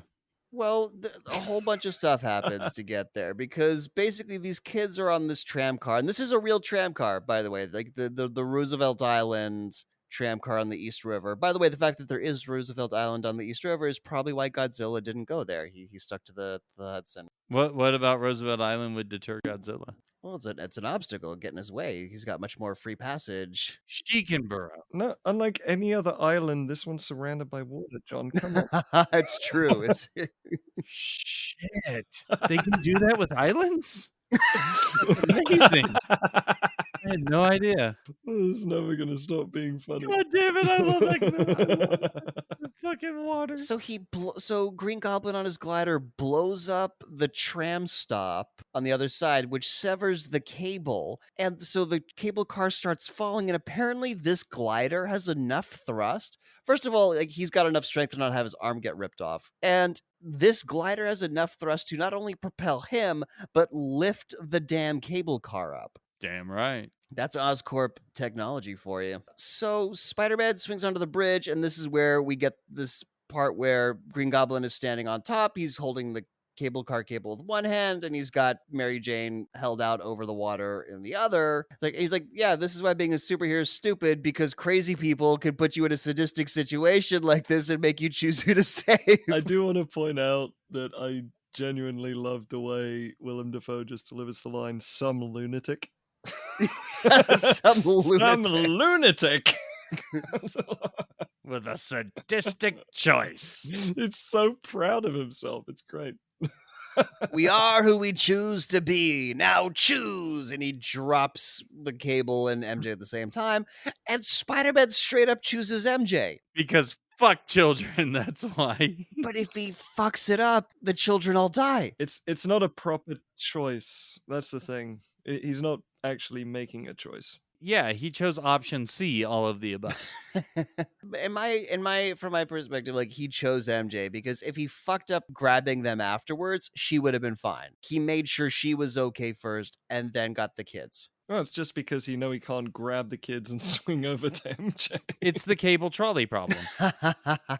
A mass of strangers or one person that you know very well and have an attachment to. So yeah, he grabs MJ, swings across, has her grabbing onto him so he can grab the cable with one hand and web up with the other. Tells MJ to go down, like to climb down the cable to the car, but she's so scared. Green Goblin starts buzzing him or something. I forget exactly what happens, but she falls and manages to grab onto the side of the roof of the cable car. So He just gives a punch. But the second punch, MJ clearly falls to her death. There's no way she could catch herself after that first fall. yeah, that's way too high. Her arm snapped off. She fell into the river. Weird ending. Yeah, her fingers broke like as she tried to grab the side and it just... Cables just ripped the shit out of her hands, If her arms didn't, yeet off of her body a la Stellan Skarsgård. There would be more logic to it than Stellan Skarsgård. Sharks are scary. If you were to go listen to our Deep Blue Sea episode and let us know what you think is the more plausible scenario. These are going to be important later. These piercing blades come out of the front of the glider, and Green Goblin is going to skewer Spider-Man. And then, John, I think this is the moment that you hate, because half of New York appears on this bridge and starts chucking random shit at Green Goblin and saving Spider-Man. Yeah, suddenly the bridge is just packed with pedestrians who brought their mob tools. Like, where the fuck are they getting bricks? They're obviously taking them out of the bridge, and And they've got like baseball bats to threaten the guy who's on a flying contraption and has bombs. yeah, that's when Green Goblin turned around, shot a missile at the bridge, and killed them all. Right? I don't know. I kind of like this moment. Yeah, because you got to be like, yeah, you can't fuck with New York because we're post 9/11, and It's too feel good for me. I don't mind a bit of feel good sometimes. I'm not a complete cynic. I'm a big cynic, but not a complete one. John is bad vibes only. That's his t-shirt. So a barge comes underneath, and Spider-Man can safely lower the cable car with the kids and MJ down to safety. There was so much we had of like cameos and stuff. We had Lucy Lawless and Joe Manganiello, and everyone. The captain of this tugboat is a porn star. Fuck out of here. Yeah, like the Debbie Does Dallas movies. Make Me Feel It. Long Hard Nights. No wonder he delivers such a great Yeah. Uh-huh.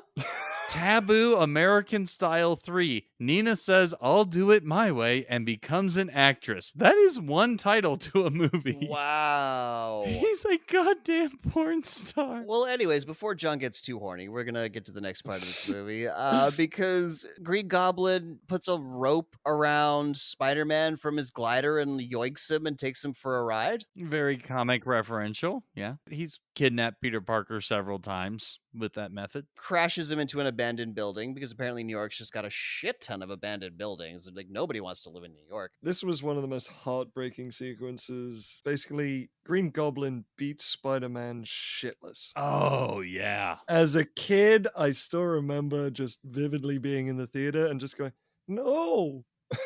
The most honest, heartbreaking, not Spider-Man!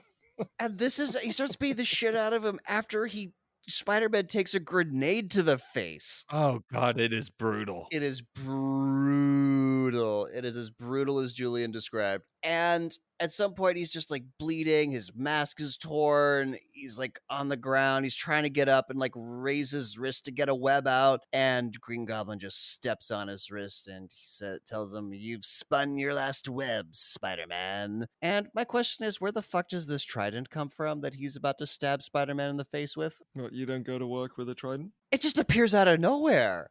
It's not the fact that he has it. It's just it just materializes. Steve Carell manifested from the Rumble in Anchorman.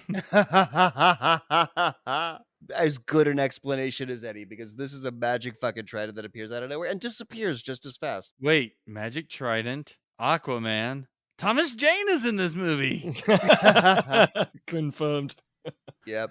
But then he tells him that he's gonna kill MJ nice and slow just because Spider-Man pissed him off. He's like, he could have let her die quickly by letting her just fall off the bridge, but nope, gonna cut her up nice and slow after I kill you. And this gives him pissed off spider strength because he just starts fucking fucking up Green Goblin. This is a great movie. He pushes him up against like a very flimsy standalone wall, shoots web at the wall and yoinks it down onto Green Goblin. Oh, it was a great moment. And then Green Goblin comes out of the rubble. Just as he's like recovered from the rubble, Spider-Man swings and slams him against another wall, just continues to beat the living shit out of him. And that's when we lose Green Goblin voice and we get Willem Dafoe voice because he's pleading for his life. He's like, "No, Peter, stop. Oh my God." But during this, there's still the pleading, but he shifts back into Goblin voice. When he gets into like the "don't let him take me again," like he's still pleading, but it's Goblin voice because he's setting him up for the glider attack. It's so good. "I've always been a father to you. Be a son to me now." Blah, blah, blah, like trying to distract him because, yeah,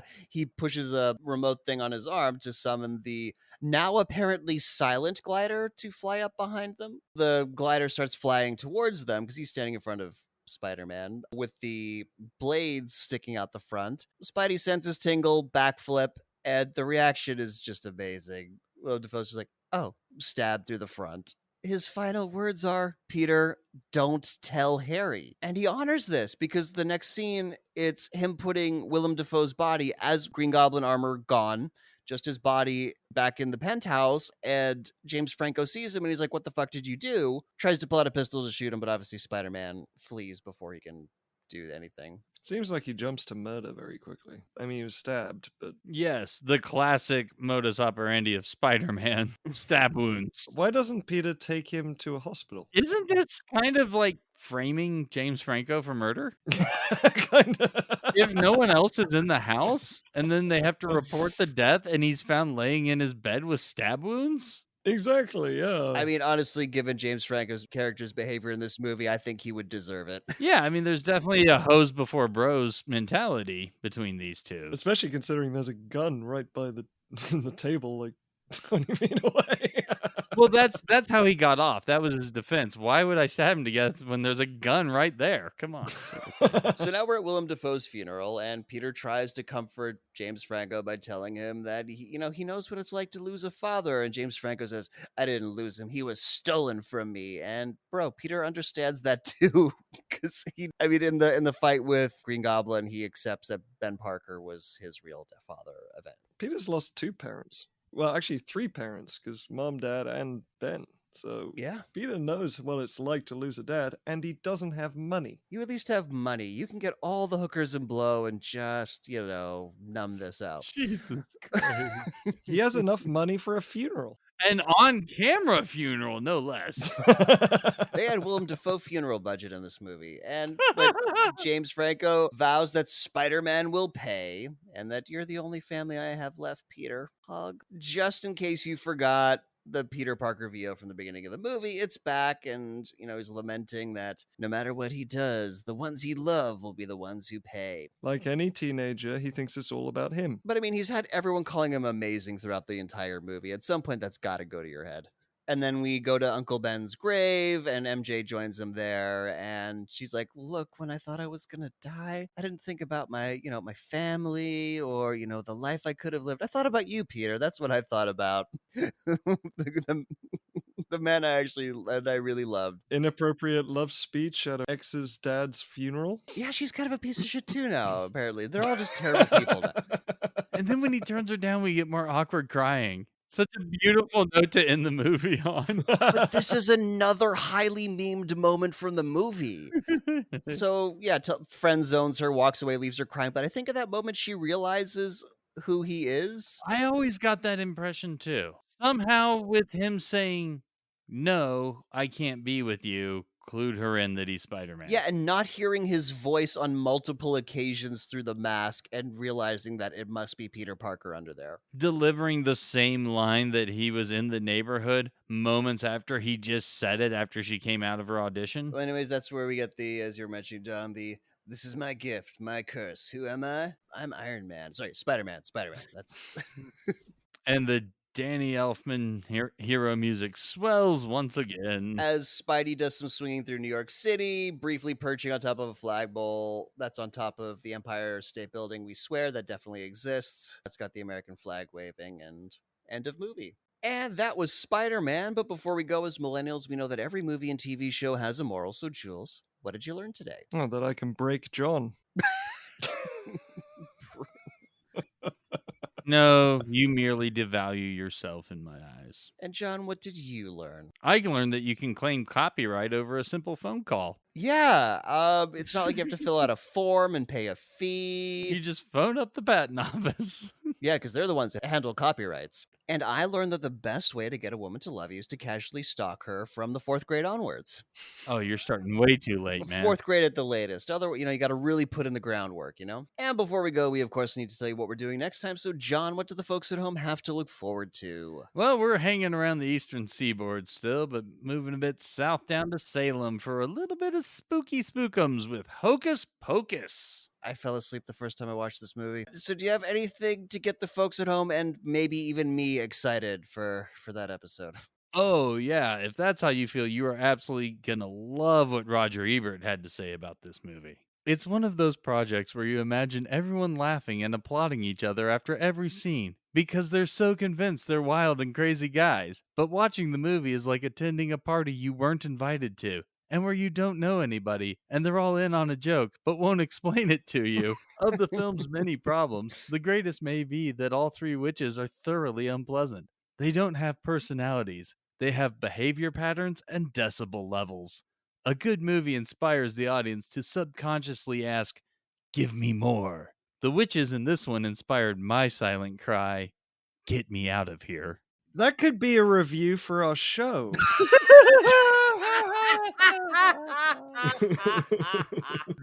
Yeah, that first part actually is the way we get self-referential at this point. Shit.